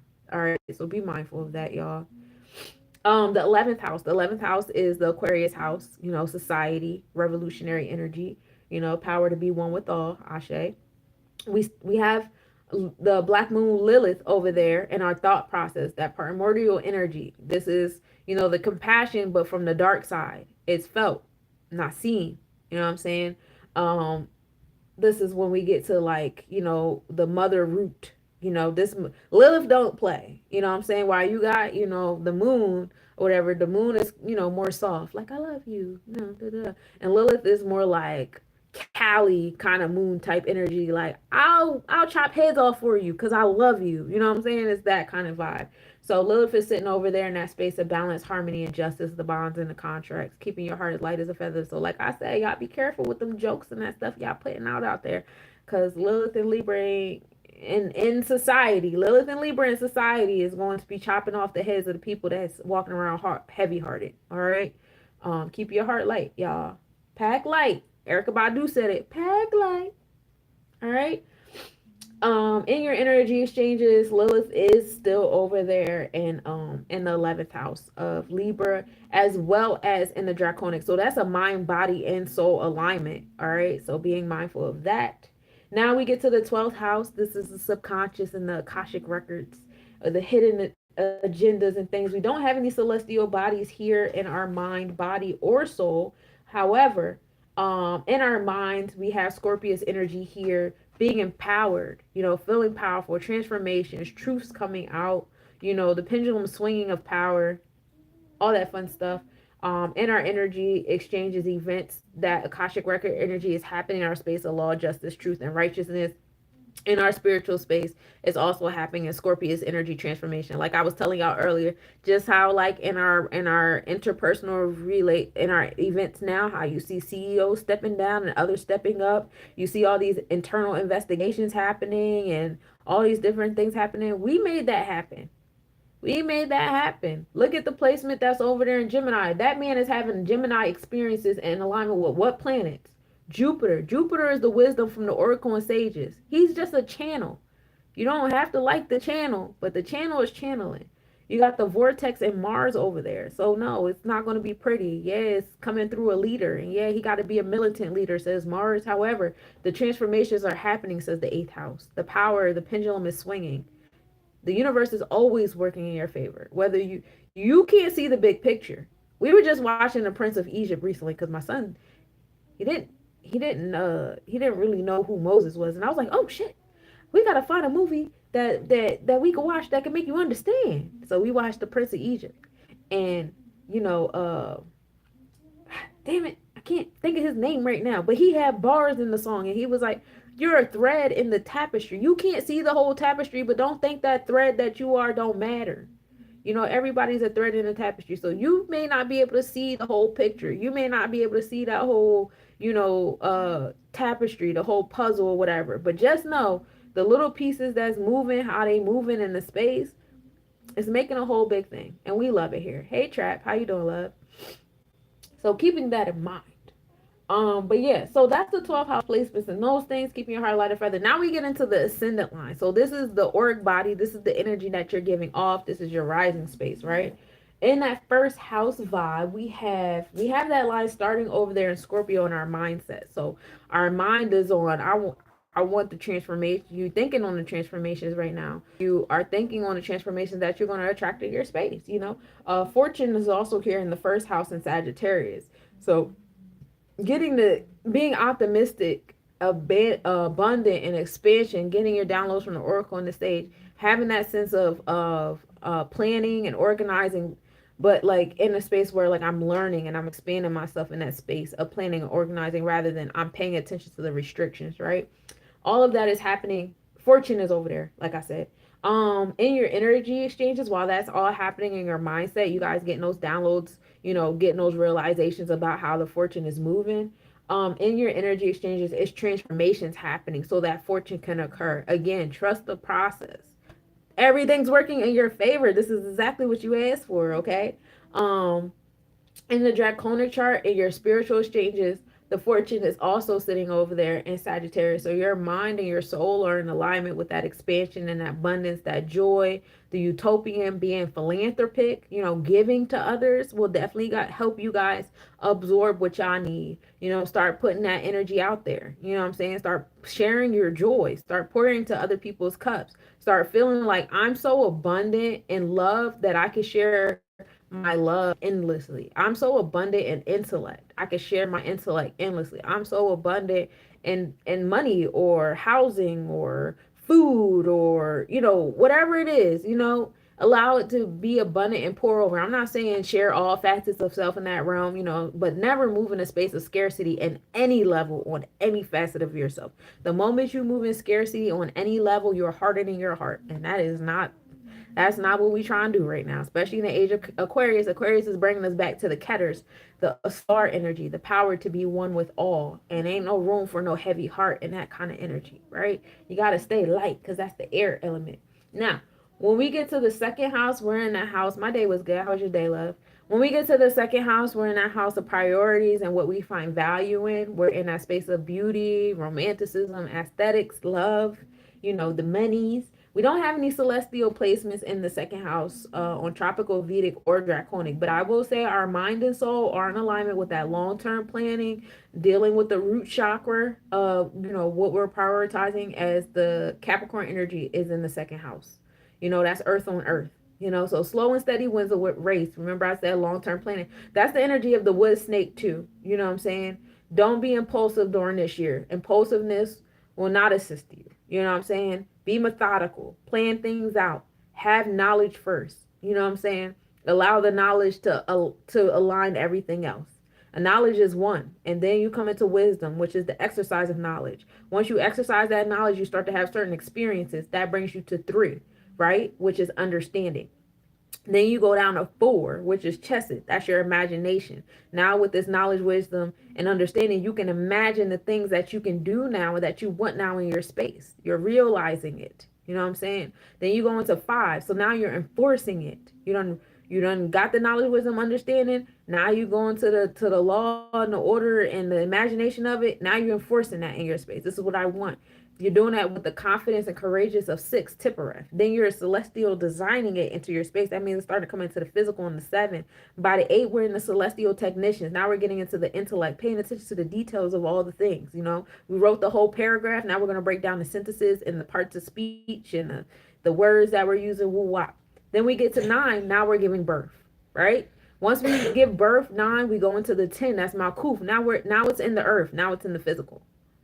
That's how we're moving. Y'all better book me for my course. Stop playing with your girl. All right. So then we get to the 3rd house. Last but certainly not least, before we get back into the 4th house of home and family, y'all. And then I'm gonna do the planetary hours, the mathematics, and I'm gonna let y'all go. But in the 3rd house of community and communication, the Gemini house, learning to be flexible with that Pluto over there in Aquarius in the 3rd house, because Pluto is swinging the pendulum. Pluto is in alignment with the Draconic chart. So we are there in our mind and our soul with those transformations. Like I said, these different things that we're imagining, that we're thinking, is also a spiritual experience. We're having spiritual experiences in a personified form. I wouldn't say a physical form because it is physical. It's like condensed spirit that we're in. But even if you break down the water molecules and to the atoms, you realize atoms are mostly space.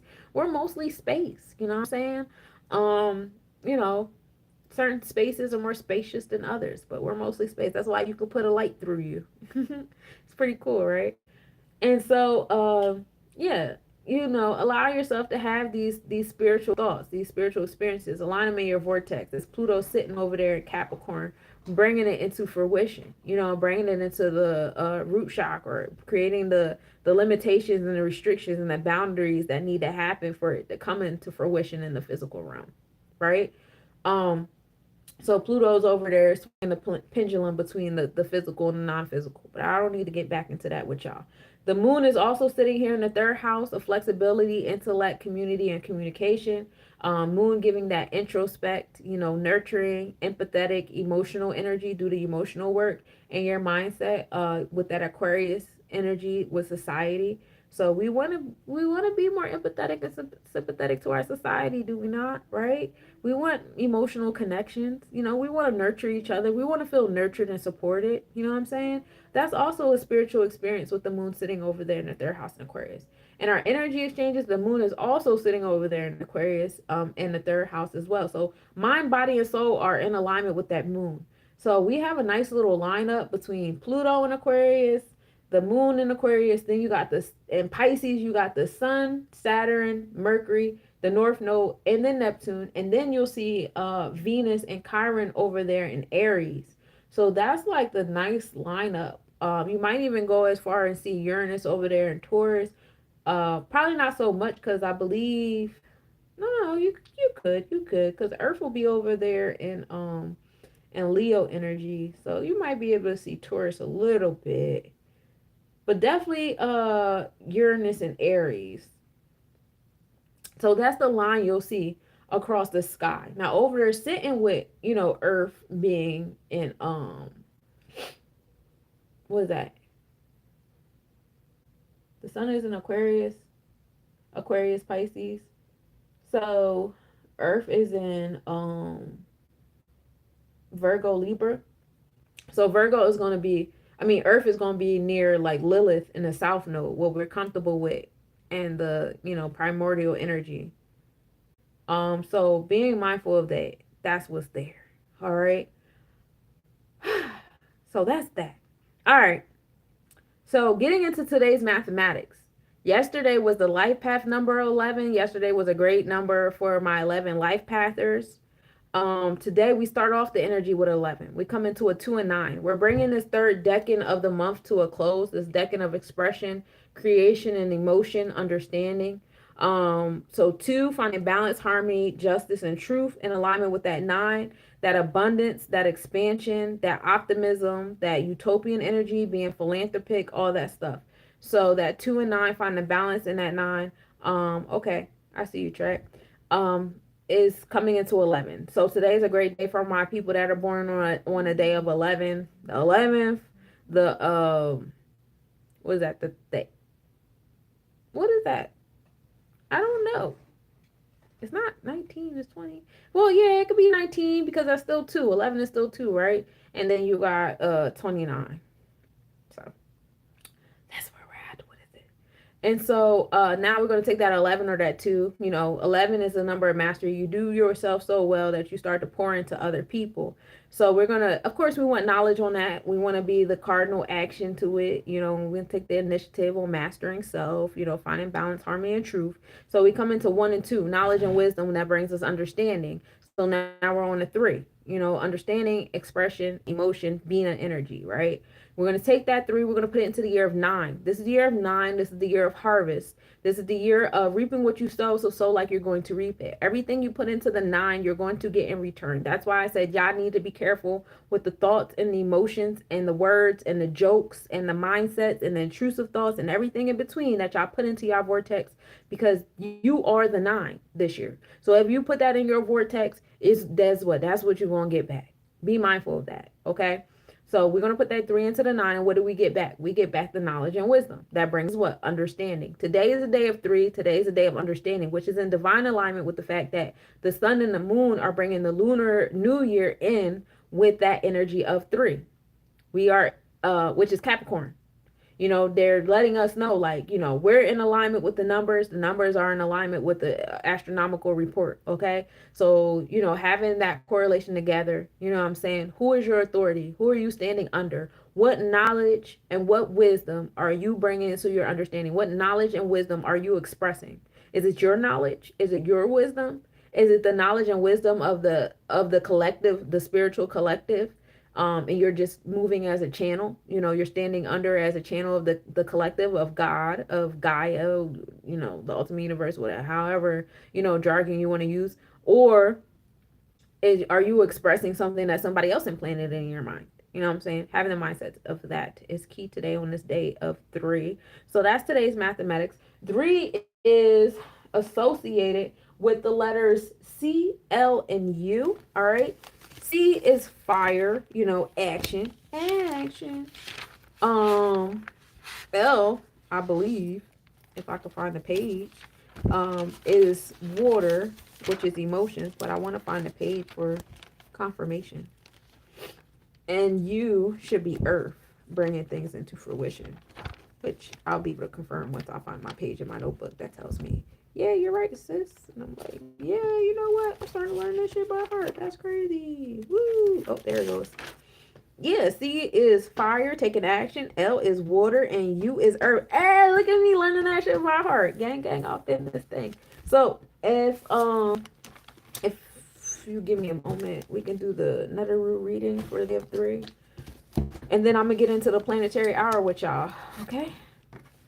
You're a beautiful person. God bless you and your family. I want you to keep up the good work and continue being you. Oh, thank you, Harvard. You're probably not in here no more, but I appreciate your kind words. You will be successful, inspirational, motivational, integrity, beautiful, succeed in all your goals. Oh my God. Thank you, Suave. Suave. Boom, boom, boom, boom, boom. Yeah, everything is working out for us. We ready. You guys, hitting me right in my heart chakra.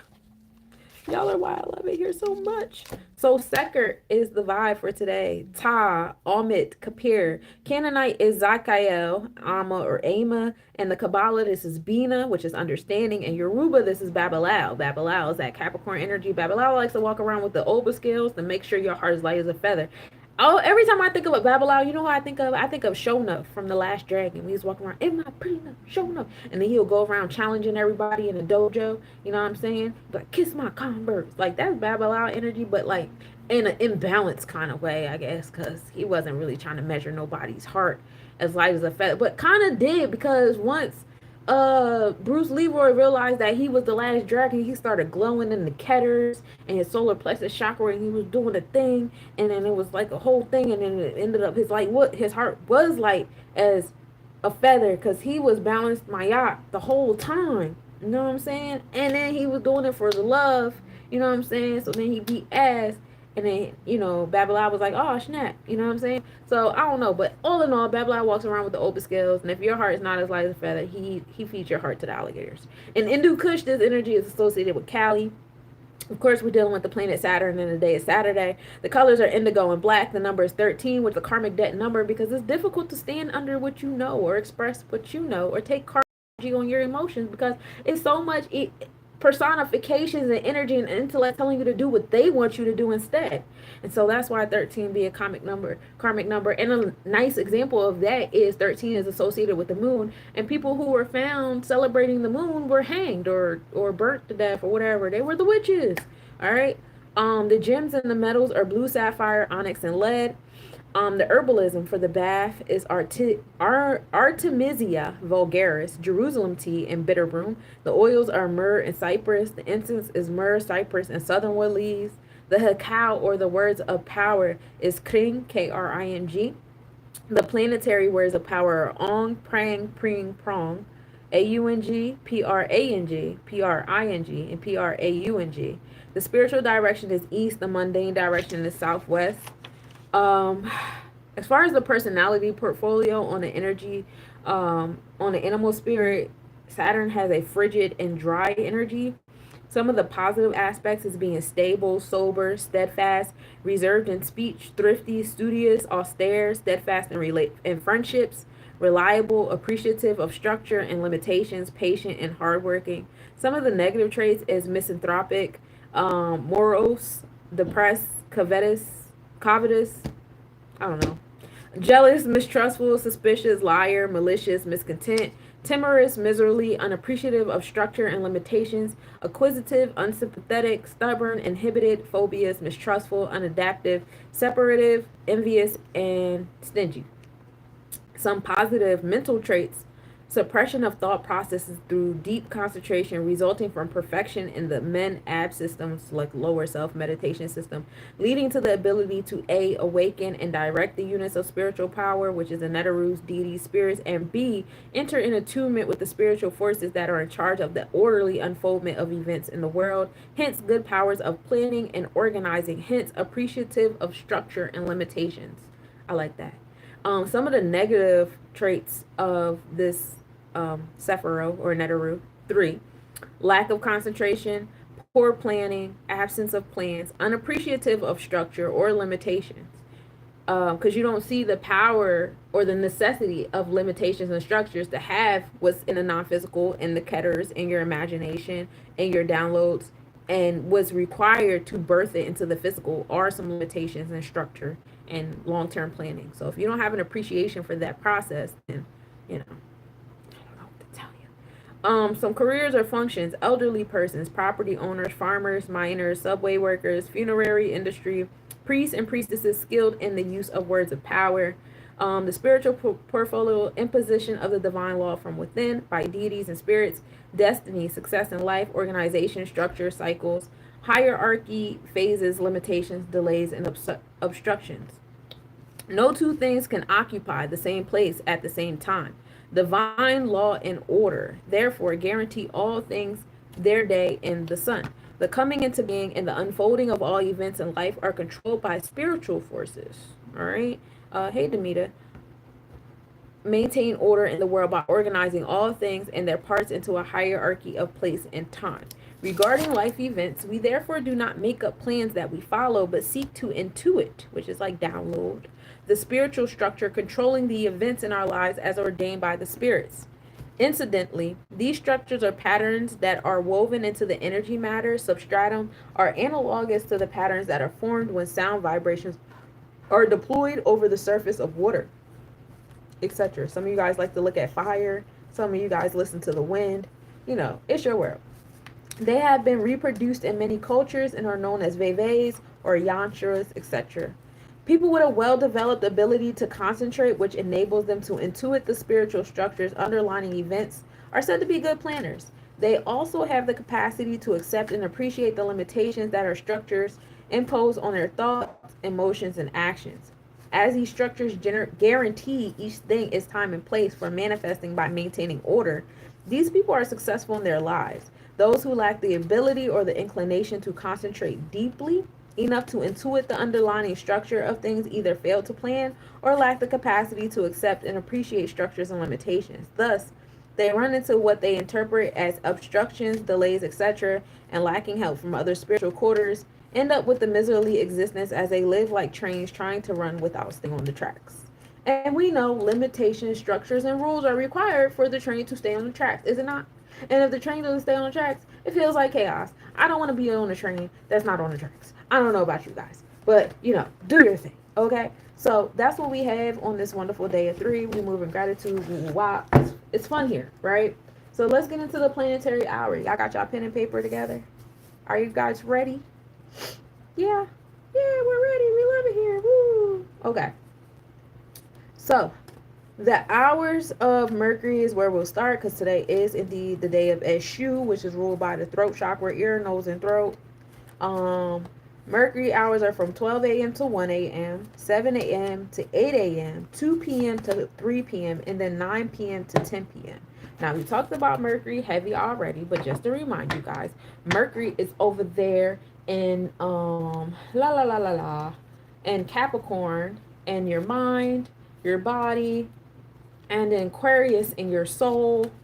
So mind and body is on long-term planning. Well, actually, your mind and your soul are in Aquarius. It's your body that's in Capricorn. So your mind and your soul are on society and invoking the things that you want in society, while your body or your energy exchanges are over there and create planning, long-term planning, organizing, and bringing things into existence in that realm. So Mars is a good hour for communicating, writing, traveling, trading for my traders in the back, invocation, paying attention to the details of things and learning stuff.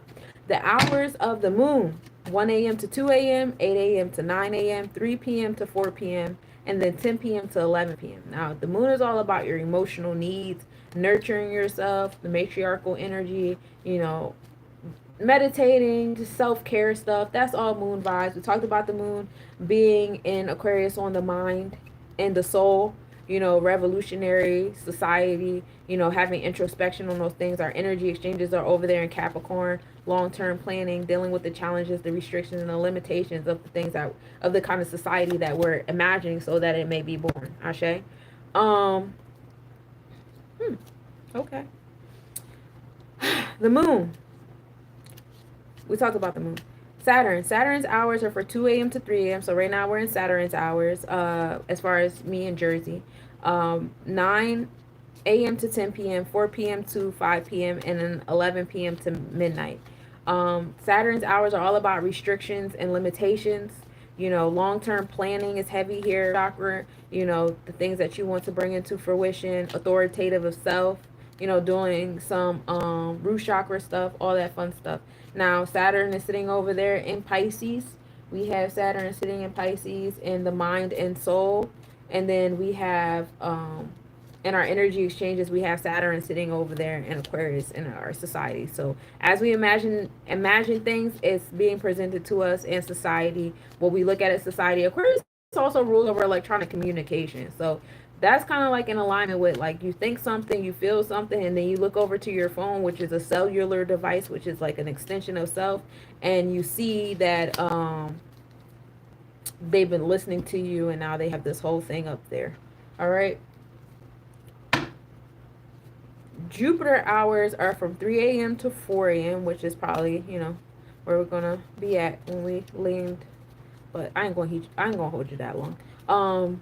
10 a.m. to 11 a.m., 5 p.m. to 6 p.m., and then midnight. We start Thursday on the hour of Jupiter. Now, Jupiter deals with long-term planning too, but while Saturn deals with like the limitations and the restrictions and the challenges, Jupiter helps you become optimistic about those things and expand and learn on them. This is a space for being, philanthropic, generous, tapping into your sacral chakra, what brings you joy, all that fun stuff. Now, we talked about Jupiter being in Gemini on the mind and the soul, all about community communication, being flexible in those spaces, also intellectual. Did I say that? And then in our energy exchanges, Jupiter is over there bringing expansion, abundance, and generosity to the things we value, the physical things, the material things, the beautiful things that we value in our space. Mars is our aggressive, assertive energy. Whenever I think of Mars, I think about working out, but also dealing with your solar plexus, your space of control, your celestial enforcer. In this space, you enforce the things that, or you're an activist on the things that you feel passionate about. You know what I'm saying? Enforcing that internal law. 4 a.m. to 5 a.m., 11 a.m. to 12 p.m., and then 6 p.m. to 7 p.m. We are in the energy of Mars, that vibe of solar plexus chakra. We know that Mars is in Cancer on the mind and the soul, introspection, on what gets you going, what gives you ambition, what motivates you, what do you need to be assertive, not aggressive, assertive. In your energy exchanges, it's community that's going to come and test that to see if you have the capacity to be assertive rather than aggressive, or if you just let other people tell you what to do. You know what I'm saying? The sun is like an energetic space too, like Mars, but Mars is more uh like extreme sports. Just like, Jupiter is like the softer energy to Saturn. Sun is like the softer energy to Mars. Like, it's still solar plexus vibe, still experiences doing things and moving about, but you know what I'm saying? But the hours of the sun are from 5 a.m. to 6 a.m., 12 p.m. to 1 p.m., 7 p.m. to 8 p.m. Okay. And we talked about the sun. It's in our mind and our soul and Aquarius and society energy and our energy exchanges and what's happening. We're having experiences and our limitations and the restrictions and authority, you know what I'm saying, with the sun being Capricorn. And the hours of Venus. Venus hours are from 6 a.m. to 7 a.m., 1 p.m. to 2 p.m., and 8 p.m. to 9 p.m. Venus is your heart chakra. This is where we get into aesthetics, making things all beautiful. For my artists out there, being creative, drawing, jewelry, fashion. Also a good time to, engage into some romanticism, if that's your thing. Venus is sitting over there in Pisces, in your Venus, where you at? In your mind, body, and soul, we're in Pisces. So we have the divine alignment of really imagining what you want to attract in your heart chakra. What do you want in your space of love, business, wealth, family, forgiveness? Do you want forgiveness? Do you want the power to forgive other people? Also, how do you feel about the different things that you imagine in your space? Also paying attention to your heart chakra and how your heart is reacting in different situations that you're in, because a lot of different energy exchanges, a lot of different mindsets and stuff like that is like wrapping up spiritual experiences, your Akashic records, hidden dreams, hidden enemies, paying attention to your heart in those spaces, because sometimes your heart telling you, I don't like this, I don't like that, this is cool, that's not cool, all that fun stuff over there. All right. So, to give you guys your collective reading, our overall theme. We've been having this card for like the 3 days in a row, right? We had the other Coco, and now we have Coca. We had Coca yesterday too, right? Yeah, Coca. I am shuffling. That's the crazy part. I be shuffling. Y'all keep getting the same card. Foresight, paying attention to the Uranus, the progressive pushes, and the Venus energy in the Pisces. So that's it again. Um, we have now yesterday we got the upright two of swords, which was the balance and the harmony. But now we got reverse. So for some people that's in here watching right now, your heart is not as light as a feather, and you are not moving in alignment with that Libra scale. So tighten up, y'all. We also have the reverse chariot, which is also in this space too. That progressive push in the Taurus energy, what we value. Like I said, Uranus is over there in Taurus. And then we talked about Venus over there in Pisces. Some of you guys are realizing that there are some negative things happening. Chariot is that cardinal energy. This could be associated with Mars. We know Mars is over there in Gemini, Cancer energy. So like I said, some of these energies, some of these actions is not moving as light as a feather. You know what I'm saying? Y'all can move better. There are, like I was telling you guys before, like on these social media platforms, a lot of people are sharing stuff and y'all not realizing the stuff that y'all saying, this, that, and the third. The parts of self to focus on is Venus and Virgo. Again, coming back to your heart, Venus is Virgo is the energy of being service, equality, harvesting. What we put up into the nines and was September. September is the 9th month. I know September is, that's a 7 word. Yeah, 7 also deals with balance, right? Sept is 7. That's balance, right? 9 is reaping what you sow, because what you put into the 9, you're going to get back. So regardless if y'all caught up in the Gregorian jargon and y'all either way, it's still in alignment. Whatever you put up in that Virgo energy, you will get back. You know what I'm saying? So be mindful of that. We're dealing with the Yesod here. This is 9. This is giving birth to the things in your space. And then we have destiny.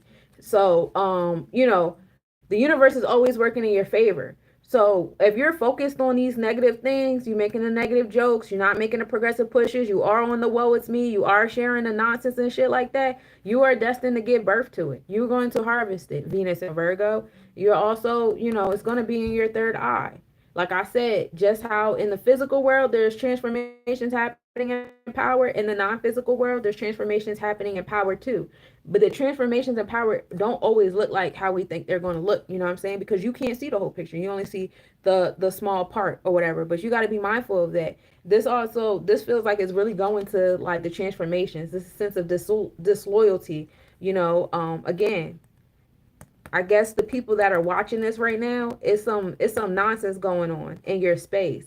Either your heart is calloused or you keep replaying something in your mind that's callous in your heart. Somebody did some crazy stuff to you or whatever. Be mindful how you holding that shit. I really would. Or some of you guys are having some foresight of some people doing some crazy stuff in your mind. Some people doing crazy stuff to you. I know I have my own predictions about different people, places, things, situations. I don't like to get into that too much on these platforms, though. I let other, psychics do that, and y'all share that stuff. I don't want to be in alignment with that kind of energy. But if you looking at these cards, you can see, you know what I'm saying? I ain't gotta say too much, but the justice is not justicing, okay? However, regardless of they justicing or not, it's still in alignment with the destiny and the spiritual transformations that have to occur. And this is a blip in the jaw, but like I said, it's certain energies on this side that's not righteous any either, and they move it funny on this side too. And you can't make that about you though. You got to keep your heart light as a feather regardless of what they doing. You know what I'm saying? You see all this stuff going on. Yeah, it could be fun to like join in and laugh with them or, whatever. But like, is it really that what you're supposed to be doing? You know what I'm saying? Is that really the righteous thing to do? You know what I'm saying? But that's what I got for you today. Everybody's like tapped into their foresight. And that's heavy on the Pisces vibe. That Venus and Pisces is real strong, I feel like, on this top deck. I'm going to see. Hold on. Let's see. I do be shuffling my cards. You don't be shuffling my cards. You shuffle my cards. Tell me I don't shuffle my cards. Huh? Who? What happened? See? It's another card that we got earlier this week. The Palo Santo, the Guardian. So there we're talking about the South Node and Pluto, transformations to our comfort self, which still brings us back to Libra, the Libra scales, because that's where the South Node is, and Pluto is creating transformations in Aquarius, which is society. But we got that card earlier this week too. So that's what we got. And that's what I got for you guys today. My beautiful cosmic nobodies. Reach out if you would like a personal astrological numerology reading. Um, I love to do it. Energy awareness is key. I could do this in a one-time reading or ongoing therapy sessions. hmm Aligning your planetary placements with your chakras and your sephiros, so you know how to channel your energies. Because as above, so is below. As within, so is without. All these energies are inside of you. You are one with the planets. The planets are you. The chakras are you. The zodiacs are you. You're all of them. So tuning yourself in with all of them is the key, and I teach you how to use those things, and I also teach you how other people's elements and planets interact with yours, so you can have more analytical skills with how your solar plexus chakra might interact with other people's solar plexus chakras, even if unintentionally. You know what I'm saying? Or your sun sign or your heart chakra or whatever, and it helps you with building a business. This helps you with family planning. This helps you with creating organizations. This helps you with finding a partner in business and life and love, whatever. I love to help, and this is what I'm good at. So this is what I do. So, peace to y'all on YouTube. I appreciate y'all for tapping in. Make sure y'all like, subscribe, comment, share with your friends, let them know that I exist. This is the planetary forecast from new moon to new moon. I done told you what the planets were doing. Of course, you guys know I do the daily mathematics at night where we will get into detail with the conjunctions and the minimal angles and the degrees and all that stuff like that on a daily basis. So I'm here every night around the same time, and I look forward to seeing you guys later on. So peace, y'all. Peace to y'all on TikTok. It's been fun.